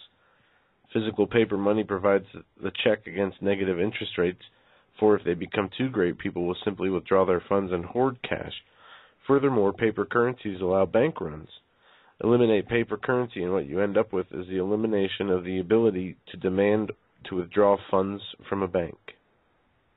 And it continues from there. And it talks about this totalitarian system. The movement towards electronic money is moving at a high speed, and this says a lot about the state of the financial system. The track record of major financial institutions is nearly perfect. They are always caught on the wrong side when crisis breaks, which requires their bailouts. The fact we have already seen test runs with theory balloons flying, the major financial institutions are in no shape to withstand another economic decline. For depositors, this means they really need to grasp what is going on here, for unless they are vigilant, there is a serious risk of losing everything. We must understand that there are measures that will be implemented overnight in the middle of a banking crisis. It says after 2015.75, the balloons have taken off, the discussions are underway, the trend in taxation and reduction of cash seems to be unstoppable. Government is not preparing to reform what they would require, a new way of thinking and a loss of power. This is not a consideration. They see it only as the only direction, and that is to take us into the new promised land of economic totalitarianism. Well, I like what Paul McGuire talks about, and when he talks about money, he talks about money being a debt, and the whole thing about the whole thing about money. And if you go all the way back to Babylon, a monetary system was developed based on debt. The elite class, the globalists, the Luciferians, they created a debt-based monetary system to control and enslave others. If you look at it, it's the globalists and others. And this, how are they controlling? And they're controlling us through our money. And I saw this up close and personal in my own personal finances. It's the hoops that you must jump through. I understand it today more than ever before.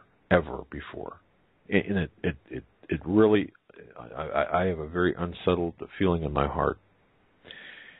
I believe that if you, for example, And if you're a first-time home buyer, or if you're starting up a business, or whatever the case might be, you're going to be required to, under the pretext of never having another 2008 again, or under the pretext of some safety and security measures for the economy. You're going to be required to do things, to submit things, to tell your banker, your lender, the person holding your pension, whatever it might be. You're going to have to give up more information than you've ever given before. Just remember what Paul McGuire talks about, the IMF, the international bankers, they print money based on nothing through the Federal Reserve System, through central banks, whatever the case might be. They lend it for example, to the American government and to governments around the world for interest, of course. You're talking about negative interest, Joe. You're talking about us as the non-elite members having to pay to have our money stored in a financial institution, right? And you're also talking about that same money not being in our pockets, but being on a iPhone, iPad, iPod, whatever it might be, right? Some electronic digital device. Currency, right. And they say the government can manipulate digital accounts more easily than cash. Moreover, an official White House panel on spying has implied that the government is manipulating the amount of people's financial accounts. If all the money becomes digital, it will be much easier for the governments to manipulate our accounts. Indeed, numerous high-level NSA whistleblowers say the NSA is spying about crushing dissent and blackmailing opponents, not stopping terrorism. This may sound over the top, but remember the government sometimes labels its critics as terrorists. If the government claims the power to identify, detain, or even assassinate American citizens at the whim of the executive, don't you think the government's people would be willing to shut down or withdraw a stiff penalty from a dissenter's bank account? If society becomes cashless, dissenters can't hide cash. All other financial holdings would be vulnerable to an attack by the government. This would be the ultimate form of control, because without access to money, people could not resist, could not hide, or escape. See, all of this, how do we avoid all of this? Be poor. Well, isn't it true that the majority of Americans now, for many decades, but even more now than ever before, we've become so materialistic, so selfish, so concurrently dumbed down, so immoral, and quite frankly, we've turned our back on the very Creator who gave us our rights and prosperity. And we have forgotten God. That's the way it is. And we've taken our prosperity, our freedoms for granted.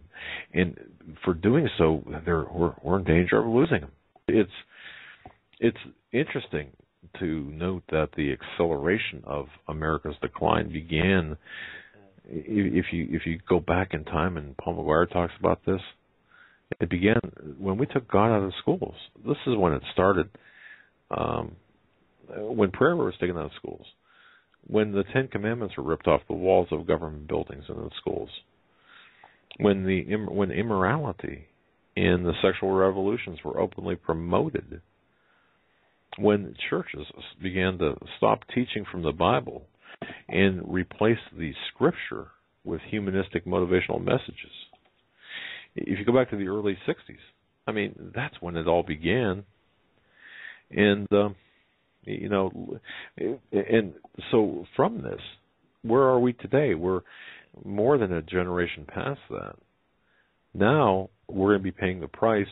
You're going to see riots breaking out all across America between the haves and the have-nots, between the different races, for different reasons, between the different religions. You're going to see the closures of banks, not being able to get your money out. We're going to be in a free-fall economic collapse. There are going to be food shortages. You're going to have soldiers patrolling our streets. And, it's this... I'm telling you, Joe, man, it's... in our free speech is going to be stopped. It's going to be criminalized. Look around. The United States, we have historically stood for unfettered free speech. And I'm going off on free speech again here. because it's vital to a functioning democracy or constitutional republic, more specifically, more accurately. The tendency on the part of government and law enforcement officials to purge dissent, well, that's undermined our First Amendment, our rights. They've instituted, as I mentioned earlier in the program, these bubble zones, these free speech zones. We're talking about an authoritarian mindset. It's the same mindset that gave rise to these free speech zones. It's the same mindset that it's going to end up in muting any type of political dissent or silencing it completely, as we talked about the FCC ruling or the FCC regulations. And yeah, and you know what's interesting to consider? The civil rights movement. If the regulations, the laws that we're talking about, if they had been in effect during the civil rights movement, would there have been a march in Washington by Martin Luther King Jr. and his fellow activists? No. They'd have been called criminals and terrorists. And King's calls for militant, nonviolent resistance, they would have been met by paramilitary officers in riot gear. That's where we're at. So, I mean, it's think about that. Anyway, a lot more things going on here behind the scenes that covered by or hidden by the white noise of things. So, this came up today. GOP senators Sessions and Jeff Sessions. Yeah, and Isaacson. Yep. Johnny Isaacson, the Republican out of Georgia. Duel over TPP trade scheme. Oh, yeah. In the weekly Republican address on May 2nd, Senator Johnny Isaacson made a case for congressional passage of the Trade Promotion Authority, TPA, asserting that would give U.S. trade negotiators authority to complete the Trans-Pacific Partnership Agreement with Japan, as well as other agreements.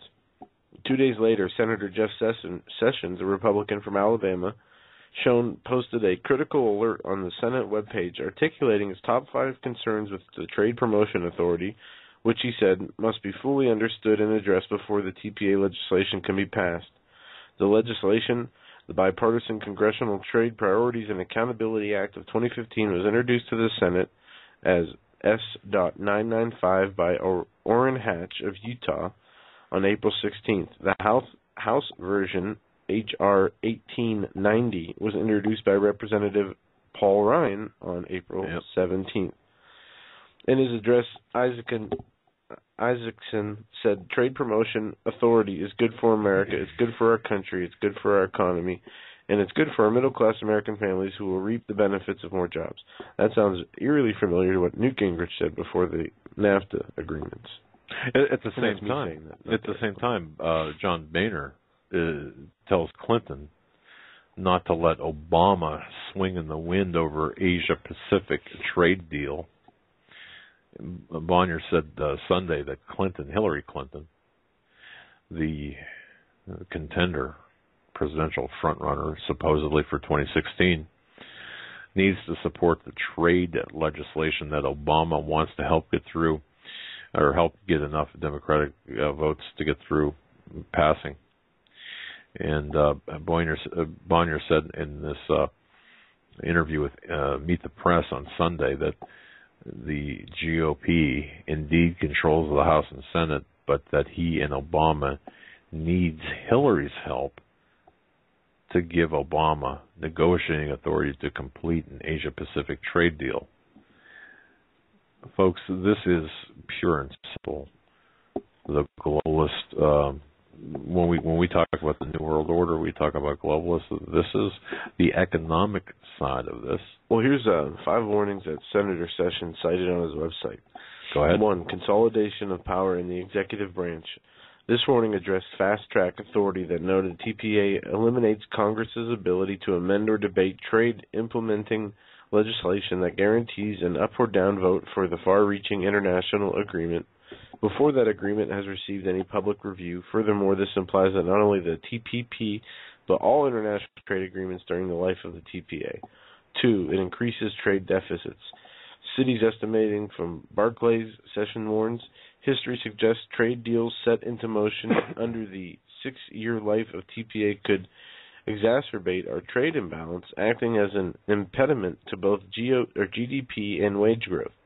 3. Seceding sovereign authority to international powers. There it is. According to the United States Representative, USTR, the Trans-Pacific Partnership, which TPA would expedite, notes in key feature summary that the TPP is a living agreement.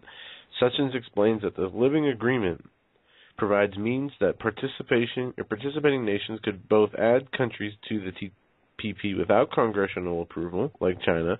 It could also change any of the terms of the agreement, including controversial areas such as the entry of foreign workers and foreign employees. Again, these changes would not be subject to congressional approval. 4. Currency manipulation. Session notes that other countries have been devaluing their currencies to artificially lower the price of their exports while artificially raising the price of our exports to them. The result has been a massive bleeding of domestic manufacturing wealth. A chief danger is that Obama administration could send Congress unamendable trade deals that expose U.S. workers to a surge of undepreciated foreign imports. 5. Immigration increases.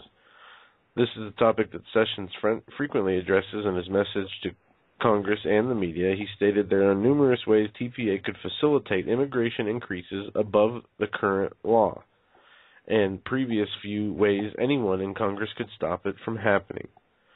And it goes on from there. You know, all of this, when you combine all of this together, okay, we're talking about all things financial, focused on global trade in this case, right? It's interesting because I don't know how many follow the military site Deagle.com.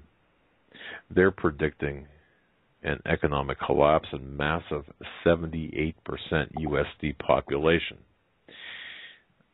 Now, you provided an interesting segue, okay, to this, because what we're looking at here is a global economy.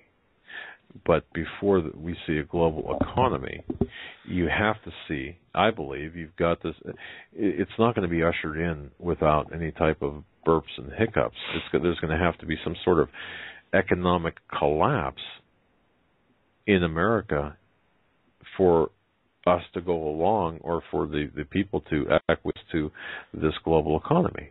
I mean, does that make sense, right? Yeah. Okay. So one thing that was that is starting to trend right now, Deagle.com is a military equipment and civil aviation guide website, okay, for those people who are unfamiliar with that. Now, who's behind it?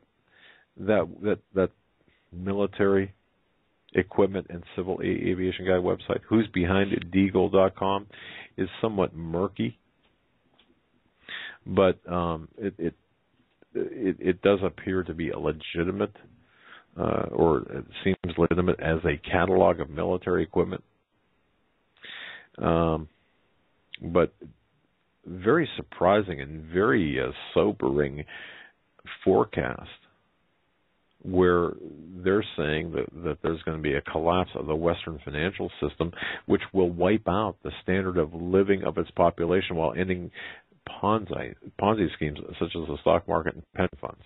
Okay, so if you're interested, or if you've heard of, or if you're interested in more on this, visit Deagle.com. That's DEAGEL.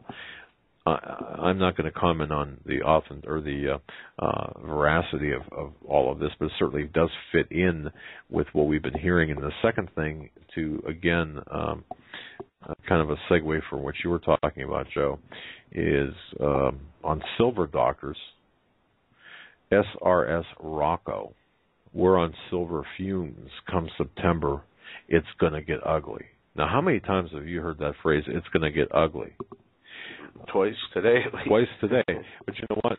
2 years ago, that's what my DHS insider told me. It's going to get ugly. It's starting to get ugly.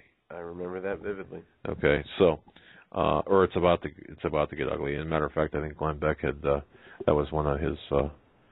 I think he read that article online. But in this case, SRS Rocco is saying, and this is on Silver Doctors. Just a couple of things here. Does anyone believe the current gas prices are going to stay this low for much longer? This low. They raised 20 cents here in the last 3 days. They went down 20 cents, and then they went up. Well, actually, they raised up 40 cents because it was $2.59. It went down to $2.38. Now it's back up to $2.70 something in a period of a week. Yeah. Well, it was like 4 days. It was in my case. I pulled in it was an incredible spread. But they're making the assertion here, and I believe correctly so, that energy and precious metals do go hand in hand. Energy drives the economy, and finance is supposed to steer it. Well, it does appear that there's a connection between, obviously, precious metals and energy. And what they're saying is, come September, things are going to go haywire. And isn't it interesting that everyone's pointing to this September? Now, there's also the chance, too, and I want to bring this up, is that, people say, well, what happens if nothing happens in September? Very true. I certainly don't date set. I'm not trying to do that, but I know that we're in that season or in that period of time where anything can happen. And certainly if it doesn't happen this September, it's going to happen soon, or October, or August, or December, or next July. I don't know. But it's going to happen soon, because we cannot keep going in this fashion. It's kind of, you just can't keep doing it. But I wanted to bring those two things to your attention, as well as, and one last thing, also on Silver Doctors, Marshall Swing, will a cryptocurrency be the mark of the beast? It's interesting, too, how many people are starting to equate this digital currency with the architecture of the mark of the beast. And if it's not, it's a forerunner to the actual mark of the beast. You did all that information on the RFID technology. Still waiting to be presented. Right on. We'll be right back after these brief messages. You're listening to the Hagmann Hagmann Report on this Monday, May 4th, 2015. Stay final hour, just a few quick announcements, and then we're going to hit some more news and take some phone calls toward the second half of this hour. Once again, anybody who went and heard Paul McGuire on Thursday and was interested in signing up to be a part of his prayer meeting on May 7th, the registration paper was not available on his website, but today is available. So if you were unable to find it last time, go to paulmcguire.us and register for his prayer meeting. paulmcguire.us, the registration paper is up. Now, on the second note, tomorrow we are having a fantastic show. Chris Putnam, Tom Horn, and Steve Quill will be joining us. Go to hagmanandhagmann.com, our website, and look at the story on there to read to see what we're going to be talking about tomorrow. It's going to be a fantastic show, as it always is with Mr. Horn and Chris Putnam, and they are ahead of the spear on their research, as always, and along with Steve Quayle. It's just going to be a fantastic show. Thursday, we have to solidify the details of the timing, but it looks like Janet Porter, author of The Criminalization of Christianity, will be joining us. And Friday, Nathan Leal will be on with us. I talked to Nathan Leal, Joe, really, late Friday, early Saturday morning. And the reason he's coming on is, and folks, please listen carefully, the explanation given by the military officer in charge of Jade Helm lied with respect to its purpose. Okay, he came out and he said some things, and Nathan called me up after Friday's show and said, "Hey, I watched this public explanation, and some people trying to force fit some people trying to decipher the meaning of the Sabbath, the shoe, and the logo. I found one of those shoes. Yeah, I got that over the interesting Friday or whatever. Side note here, if you don't mean to sidetrack. I No, went fine. to a military buddy's house. He served in Afghanistan 2 tours, and it was actually his girlfriend was there, living with them, and his stuff and her stuff was there. And on his new china cabinet, I saw a pair of those shoes, actual wooden shoes from Holland. And I was shocked. I said, "Wow, where'd you get these?" And they said, "Oh, they're from Holland." And they gave me a brief explanation. I took a picture and I sent them to you. Yeah, I got the picture. Well, they're the exact. They are. Nathan was right. They're the exact. This military leader made reference to those in World War II, and also the meaning. That's fine. Jump ahead. The Hebrew to English meaning of jade helm. Apparently, I haven't done the translation myself. Means Western shock, and then if you type it in backwards, it means edge control. It's really strange. Don't know if that has any meaning. Don't know if Nathan will comment on it. I have to do the input on the translator page myself to make sure it's true, but read that today. Thought that was interesting. Well, the one thing that Nathan did share with me, and when we were on the phone, he said, "I want to show you an email I got from a retired lieutenant general," and I'm not going to give out any more identifying information than that, except to say that the email was sobering, to say the least. It was directly about Jade Helm, and this is a guy that's got his sons, very highly decorated himself, but highly decorated sons in the military. And that email, Nathan's going to be talking about that on the show on Friday. And folks, if you have the I don't know. If you want, I'd send Nathan an email.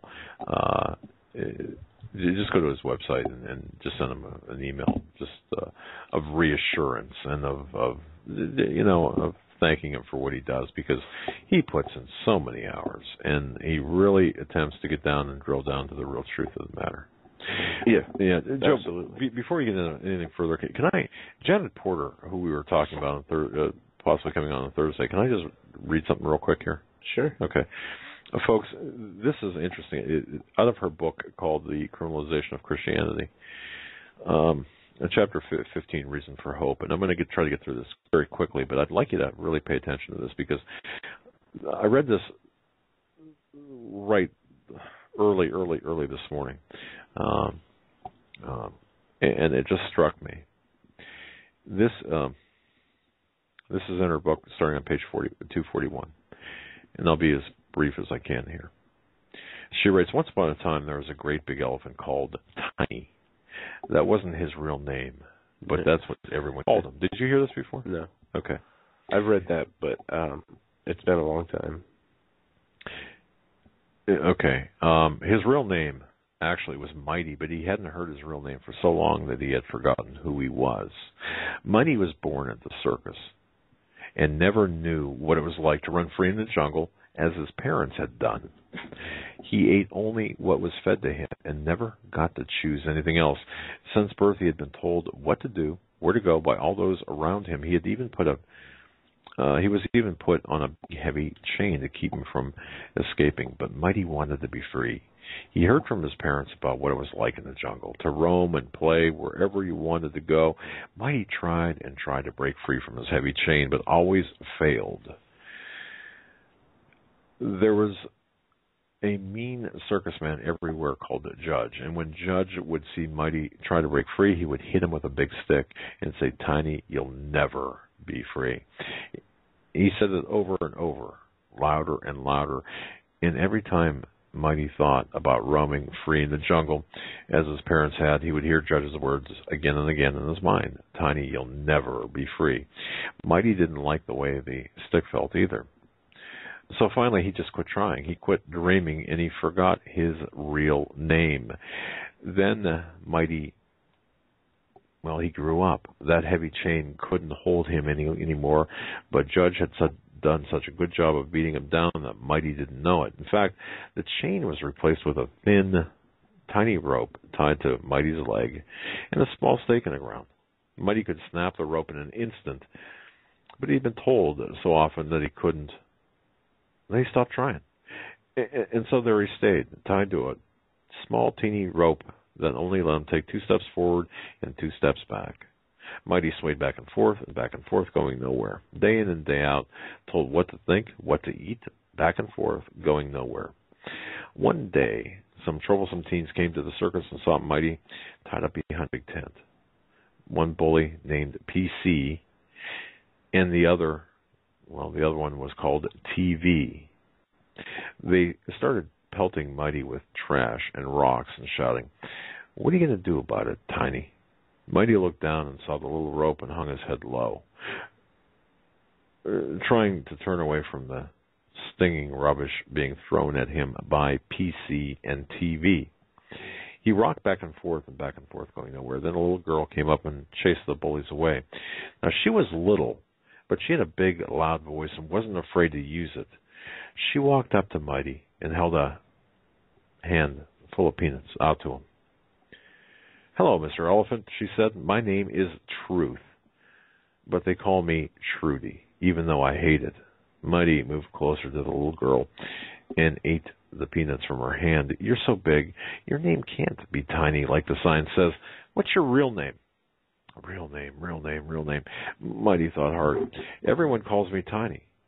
"Well, everyone calls me Trudy, but that doesn't mean it's my name. I'll bet your name is big or powerful or mighty or something like that." Well, Mighty couldn't believe his ears. He remembered, "Yes, that's my name. My name is Mighty."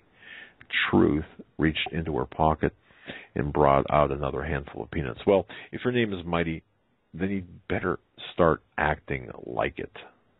"What do you mean?" Mighty asked. "I can't do anything. I'm tied to this rope." "You call that a rope? You could break the thing in your sleep." "No, Judge, I can't. PC and TV, they told me I'm bad and I'm stupid and weak." "What, those bullies? You're going to listen to those bullies?" "What's your name again?" asked Truth. "My name is Mighty." "And what do you want to do, Mighty?" Truth asked. Mighty remembered the jungle he heard about when he was young.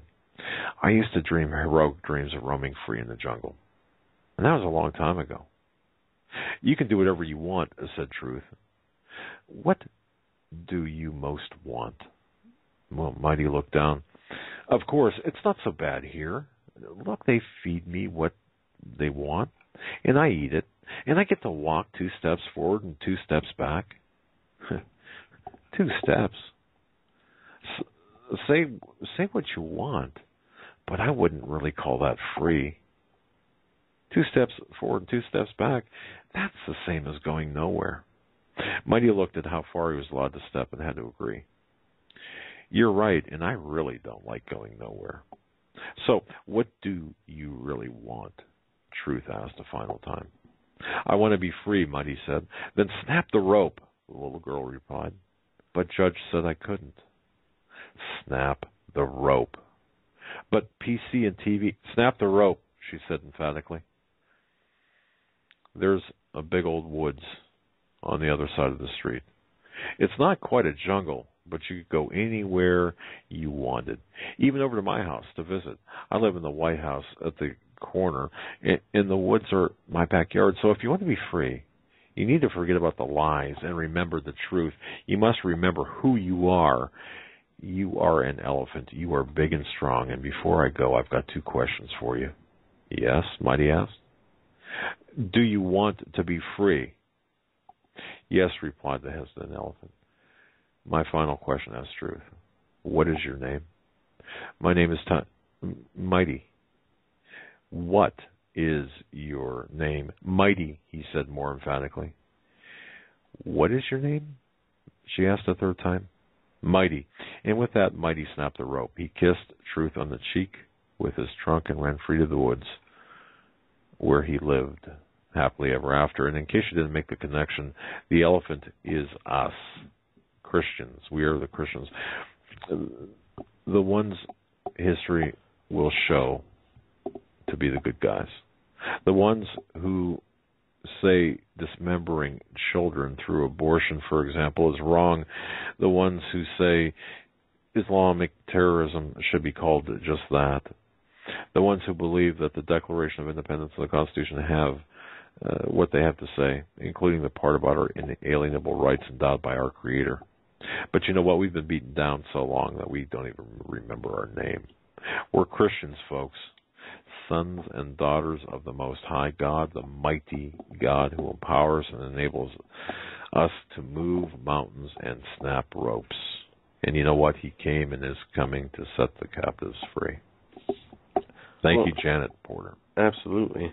And here's a funny, feel-good, maybe not feel-good, but a funny story about the stupidity of social media and dumb people. Man arrested after liking his own wanted poster on Facebook. A Montana man liked his most wanted poster on Crime Stoppers' Facebook page, which the group was able to capture in a screenshot under his mugshot before he revoked the social media move. It read that Levi Charles Reardon is the most wanted man. It gives a description. And then underneath the picture it says, Levi Charles Reardon likes this. Reardon, 23, was arrested on April 24th without incident on felony charges of forgery, which he suspected of stealing a wallet and personal checks. The Crime Stopper Facebook page took a screenshot showing Reardon liked his own wanted photo on the Great Falls Cascade County social media page. Reardon's name appeared under his own most wanted mugshot, showing that he likes this. The Move Crime Stoppers page noticed and circled for the page visitors to see. Anyways, he was arrested, arraigned, and his arraignment's for May 7th. And bond is to be set at $2,500. But that's funny. Oh, my goodness. You know, I really believe that social media is... I've seen some weird things posted on social media, and Joe, you and I as investigators, we've used social media, Facebook, as well to catch some people in some pretty interesting... doing some pretty interesting things. And I think we've got to disconnect... I mean, I understand social media as a tool for businesses. That doesn't mean that they're not going to use, the government is not going to use the information you post against you. However, the need for teens, the need for even 60-year-old grandmothers who should know better for crying out loud posting things on social media. Ego and vanity. Oh, my goodness. Oh, come on. Never used for...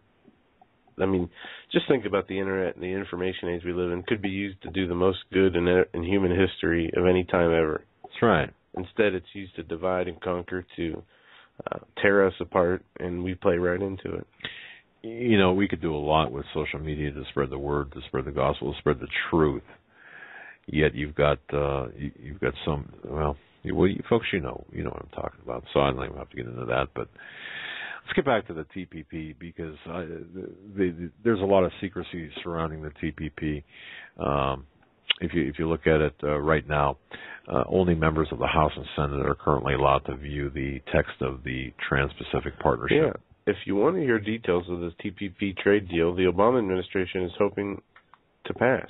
You've got to be a member of Congress, and you've got to go to classified briefings and leave your staff and cell phone at the door. If you're a member who wants to read the text, you've got to go to the room in the basement of the Capitol Visitor Center and be handed it in one section at a time, watched over as you read, and forced to hand over your notes before you are leaving.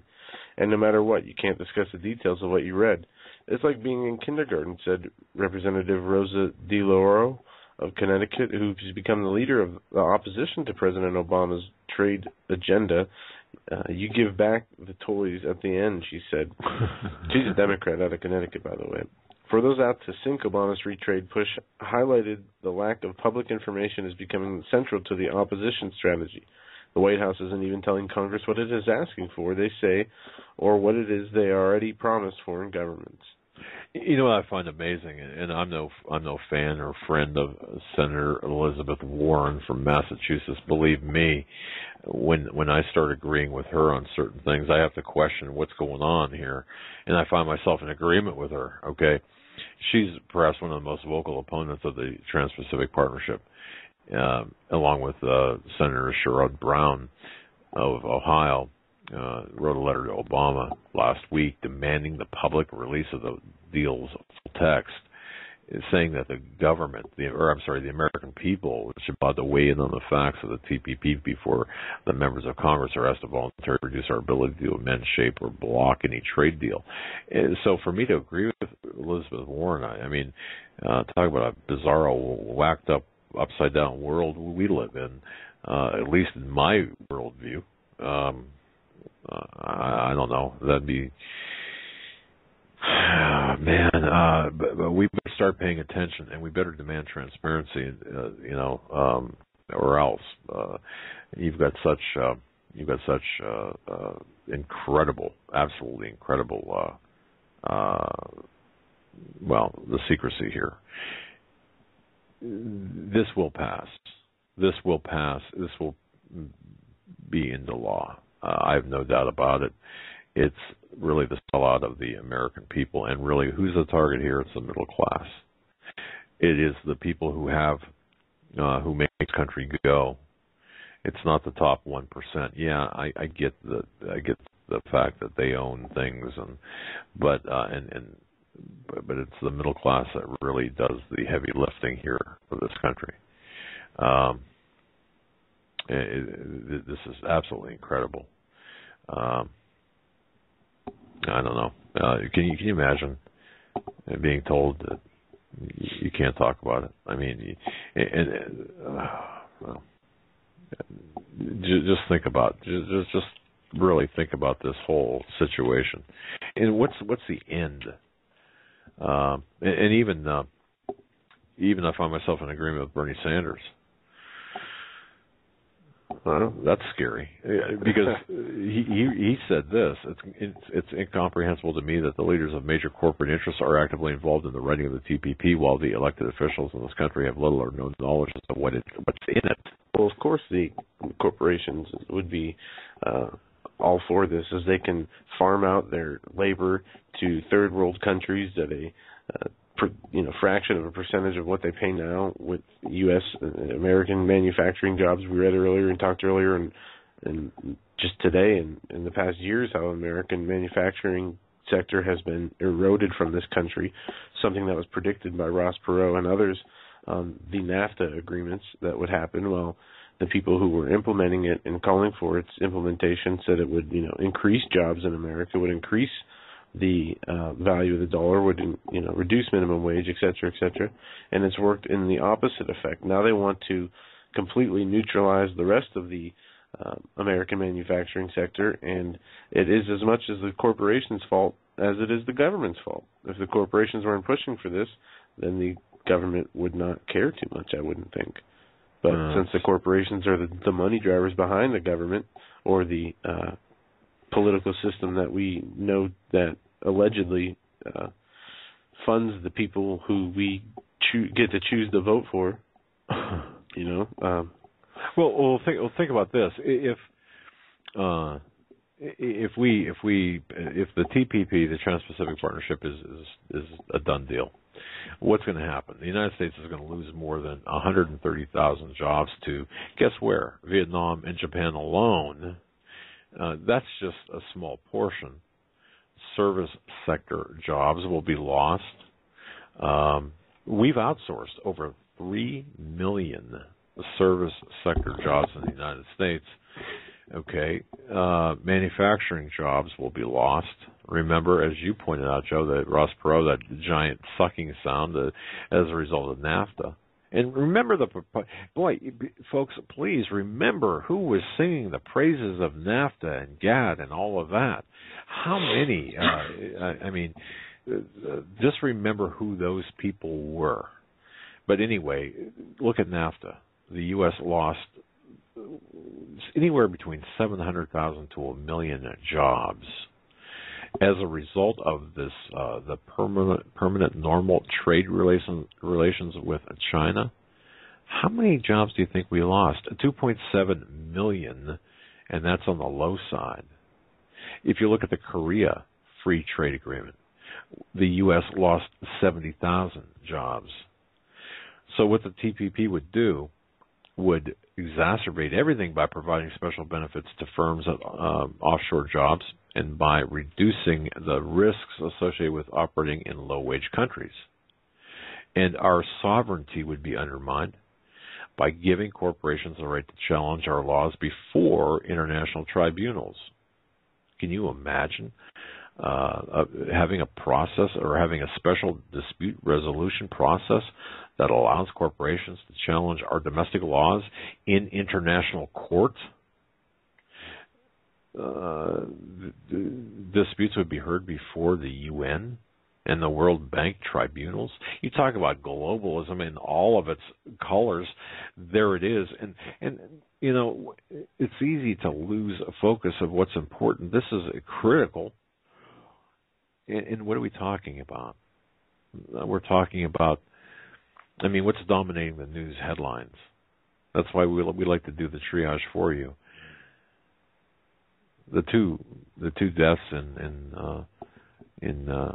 Texas, yeah, that's news, but that's not the only news, and certainly that's not the we know what's being presented as news in that subject is certainly not what's important. But this is critical, and a couple of other things real quick here. Prescription prices. If you take prescription drugs, you can bet that the cost will increase. The access to any life-saving drugs, it's going to be more limited, and the profits of the drug companies will go up. Well, look who's behind this TPP. You see, big pharma. They're working hard to make sure that TPP extends the monopolies they have for prescription drugs by extending the patents. Usually, right now they can last for 20 years or more. And the patents are what? How many people remember Lipitor? Was it Lipitor? Yeah, I believe Lipitor they held a patent, and you couldn't have. There was no alternative. And Plavix was another one, I believe, and this is from memory. Anyone who's ever had stents put in their heart or whatever, Plavix, the blood thinner, there was no generic alternative, and I think Plavix was like, I don't know, $4 or $5 a pill, if I remember correctly. Almost had another heart attack. Anyway, and also the TPP has got no expiration date. So you want to repeal it, ain't going to happen. It's got no sunset date, and would be. And once you're involved in it, you can't get out of it unless all the countries who are involved in it say you can. So, you get the idea, right? So there you go. And who benefits? Well, who do you think? Wall Street, the international bankers.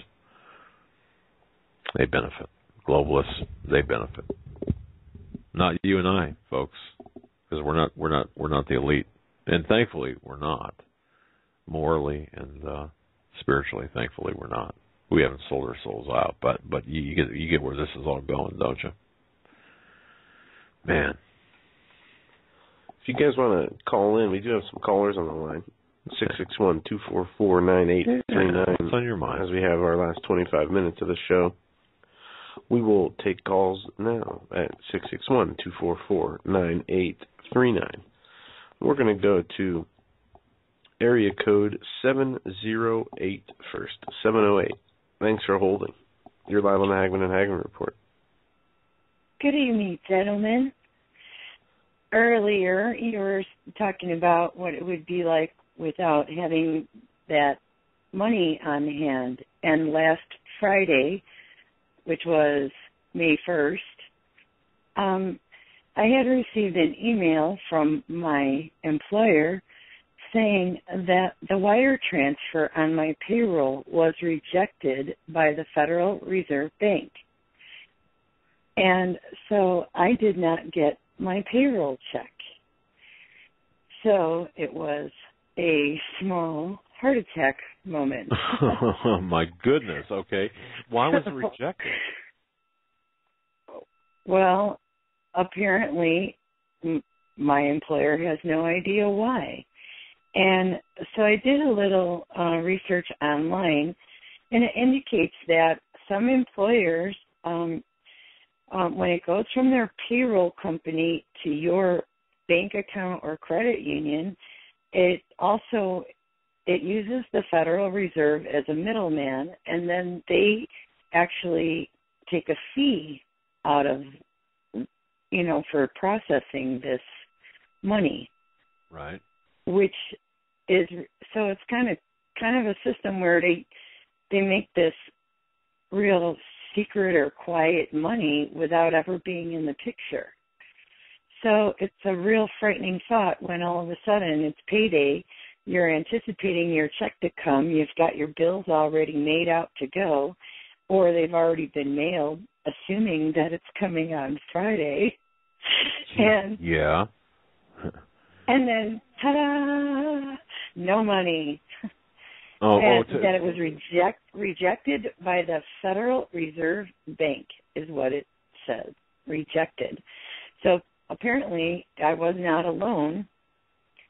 And apparently when this kind of thing happens also, that the people that get paid on those debit cards, they don't get paid they don't have any way to fix it. So, what? Direct depositing, you mean? Yeah. No. Apparently, with the person that I work for, you can opt to have your payroll put in direct deposit into a bank account, or you can have it put onto one of these debit credit card type things. Okay. So, now I'm familiar with. I can tell the audience this. Okay, if you work for certain government agencies, you are issued those cards you're talking about, and that's how you get paid. And it's a rather interesting method of payment for reasons that I won't get into. But you're talking about intelligence agencies as well. I mean, primarily that do this, but I take it you're not part of the intelligence world, right? Okay.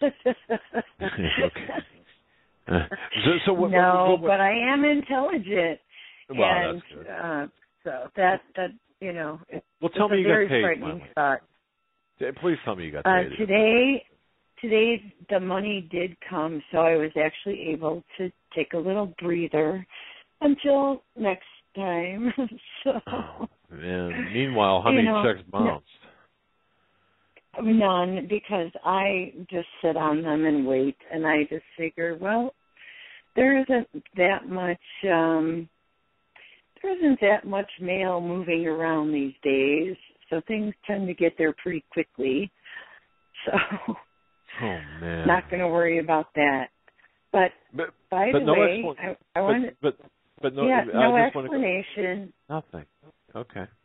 No, it's bizarre, and I'm the same lady that had sent you the images last year of the military buildup around this hospital establishment where the Department of Homeland Security has their main Cook County office, which serves the Chicago area. Yep. I have those. Remember that? I've got those printed out. I remember. I still have what you sent me printed out in the folder. Yep, I do. I'm sure. Yeah, and we were curious at the time why they would need this kind of equipment laying around sort of randomly. And now, when all of the stuff is coming down the wire, coming down the pipe, I guess, when maybe that message, prepare at the Super Bowl a few years ago was meant towards the government agencies as well. Very interesting. Telling them to prepare. And by the way, I had ordered the honest to goodness toffee, and it is the best candy I have ever eaten in my life. Caller, I'm glad you brought that up. The honest to goodness toffee. I'm sorry for interrupting. Honest to goodness toffee. We'll be running Mother's Day specials, and I just wanted to let people know. I don't have all the details with me in the inbox. I don't know if Jeannie sent it yet, but she is running a Mother's Day special, and that's honest to goodness toffee. And go ahead and continue and tell us about your experience. Yeah. Well, I had ordered it before Easter, and I served it on my appetizer table for my family, and I was kind of laughing, and not to be sacrilegious here, But I'm telling you, if Jesus had, honest to goodness, toffee slabs at Passover, we would be breaking toffee instead of breaking bread together. This is like the best candy I've ever had in my entire life. And also, last Valentine's Day, some nice person had anonymously sent me flowers from the flower guys you have. Pro Flowers. Yeah. They were incredible, and I had gotten tulips in this beautiful vase, and let me tell you, it was top-notch flowers. It was really. You guys have some really good sponsors, and I'm thrilled with everybody that I've done business with through you guys. Thank you so much for saying that. And I've got to tell you, now you're a woman. Yes. Weren't you? Boy, it wasn't that bright of me to say that, right? But didn't you? Wasn't that great to get flowers? I mean, don't women like getting flowers? It was nice in one way, but when you send them anonymously, it's kind of creepy. So, always put a card in there. Because you wonder who sent these, and so that was a little odd. But I remember back when my daughter was little, and she was about 4 or 5 years old, and I had given her flowers for Valentine's Day, and she started to cry.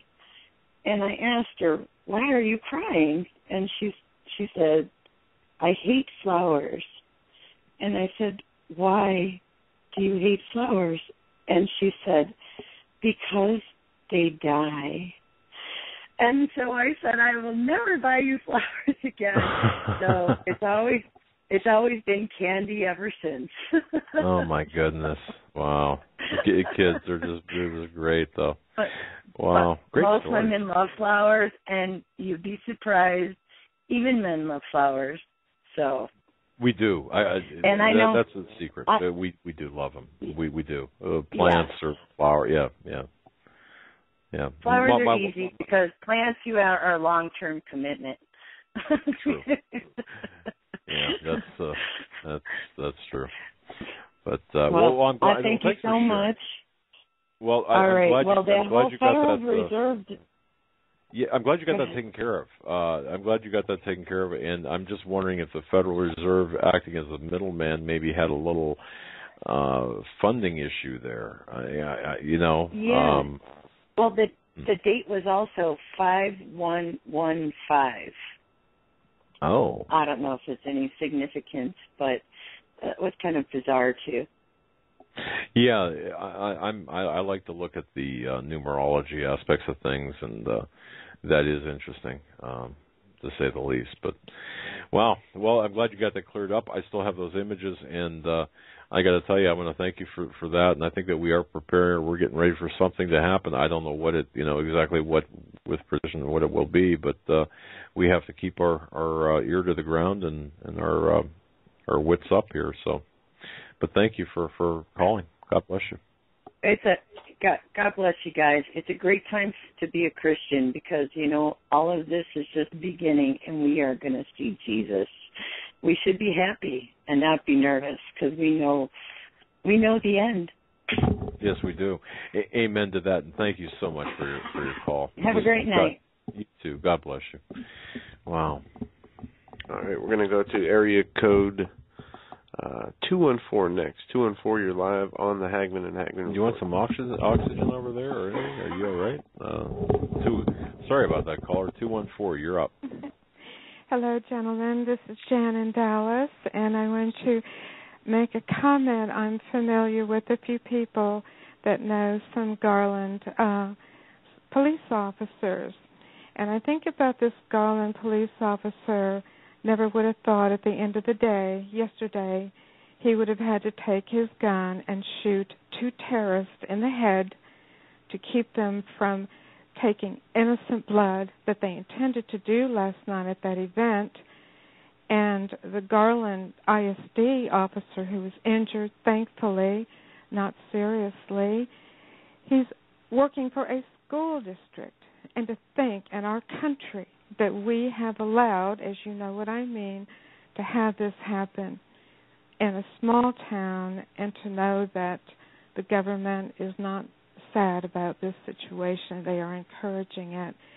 And to think that this officer has to live the rest of his life having taken 2 lives has got to be very difficult, and they're trained to not use deadly force unless absolutely necessary. And all police officers, wherever they are in our country, are trained that way. And I'm just so saddened for our policemen that do such a brilliant job to protect us. Amen. And I just say that. Sorry, You know what, Jan? You said that so eloquently. Anyone who knows a police officer, at least in our generation or my generation, who's actually taken a life, they carry that around with them forever. And it's not something that it's easy to live with, knowing that you've taken a life. Although they've done it in legitimately or for legitimate reasons to save others. It still really affects you mentally.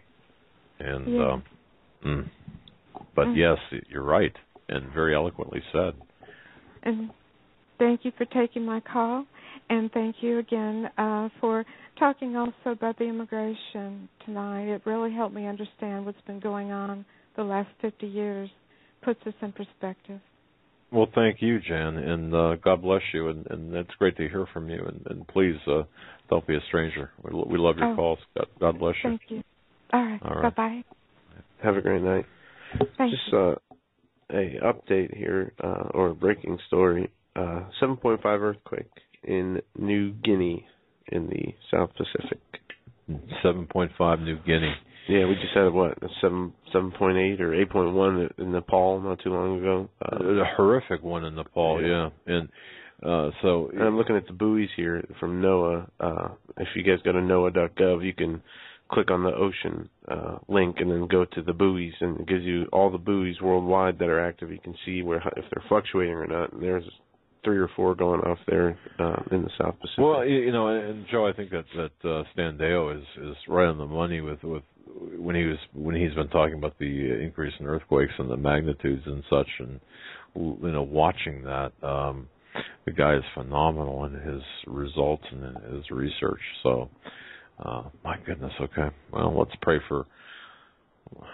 Let's pray for 7.4 now and a 5.6 aftershock. And aftershock. All right. Next call 916. We're coming to you now. You're live on the Hagmann Hagmann Report. Hey, Joe, Doug, it's Lars. Hey, Lars. Very well. Hey, awesome. I'm going to make it quick, let somebody else get in also. I just got some knowledge of people that have neck issues, so I just ask in Jesus' name, every demonic yoke around necks, I command to be broken in Jesus' name. Rick Wiles last week was speaking of the earthquake and had mentioned that the Israeli government had flown planes into that region to take out 25 babies that were fathered from effeminate men from Israel. And help me understand that, Lars. I'm not sure I'm following you. I've been out of pocket here. Yeah, I use the word effeminate as a homosexual, but the effeminate men from Israel have been going up to that area, according to Rick Wiles on his show last week. And the Israeli government went up and sent planes to pick up he mentioned 25 babies. Okay, I got men that were birthed up in that area. And he also mentioned about the ruling that's come, in 60 days, and that the word that he got was fire.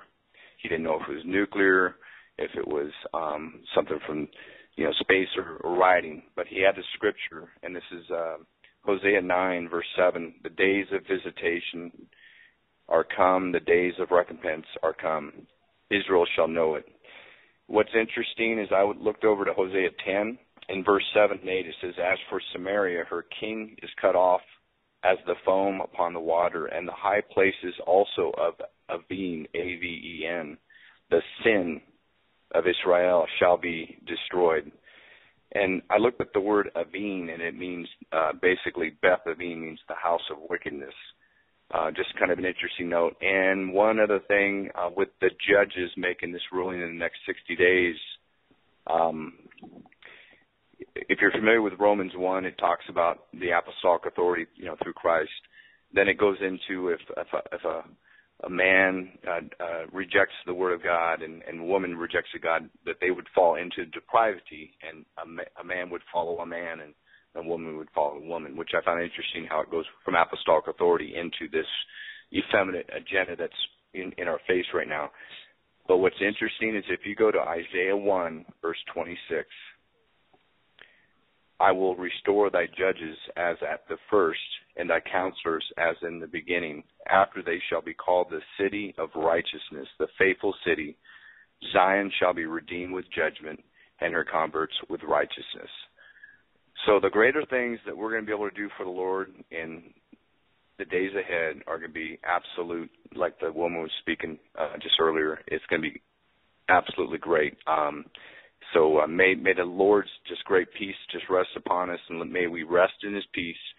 And Lord, I ask that you would loose from your throne fire and glory from Zechariah 2 and 5. In King Jesus' name I pray. Amen. Lars, who is our resident lay scriptorian, or secular scriptorian, meaning non-pastoral. Lars, let me ask you a question. Going back to fire, what Rick Wiles said, are we talking about fire domestically in the U.S. or fire in Israel? He was mentioning, he said that he didn't know if, pertaining, I believe, to America. And he said that he didn't know if it was going to be nuclear, if it was going to be rioting or something from space. But that is the word that he got from the Lord, was fire in his spirit. And this was, I believe, last Monday or Tuesday. So if you go to that, you click on it, the first about 10, 15 minutes, it would be worth listening to. Well, and can I give you a shout out with a shofar? Yeah, but before you do that, let me just say this, out of the mouths of two or more witnesses. It was last week sometime, and I didn't say anything because I didn't know where to put this. Now that you mentioned this, I was talking with somebody that has he's at the periphery of the DHS type of subcontractor position, who mentioned that, and I'll paraphrase here, this will be the summer of fire and explosions. Okay, now, I believe he was referring to the racial rioting and such here in this country. That's why I asked the question. And the usage of fire and explosions kind of buttresses or is consistent with what Rick Wiles said. So I just thought I'd mention that again. And the Lord did say he would use fire in the end times. So I like the spiritual fire because that trumps the strange fire. Indeed. Well, we'll go ahead, my friend, and chauffeur it up here.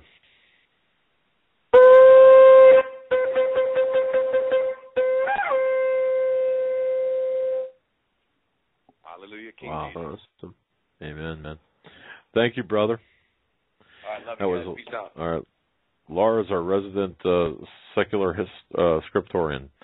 Very good. And first-rate shofar man. We got one more call and that we can take. We're closing in on the final minutes of our show. 304. 304. We're coming to you now. You're live on the Hagmann Hagmann Report. You can take us out tonight. Yeah. 304. All right. Well, we'll just have to call you back. No. Well, in the closing minutes here, I just want to say this, that I really, it's on my heart just to say, first of all, that I believe that I believe the Lord is moving us in different positions, whether it's actual physical positions in terms of location or mental, spiritual positions in our lives where we are now at a point. This is me talking now. We're now at a point where we are kind of suiting up for that final series of plays in the end game, in the final part of the game. And I think that we have to take the information we're getting through prayer and the information we're getting through shows, whether it be Rick Wiles, our show, whoever, and just paying very close attention to what's going on. And let's prepare, and let's not be surprised. Let's not be caught unawares or off guard. Let's not lose our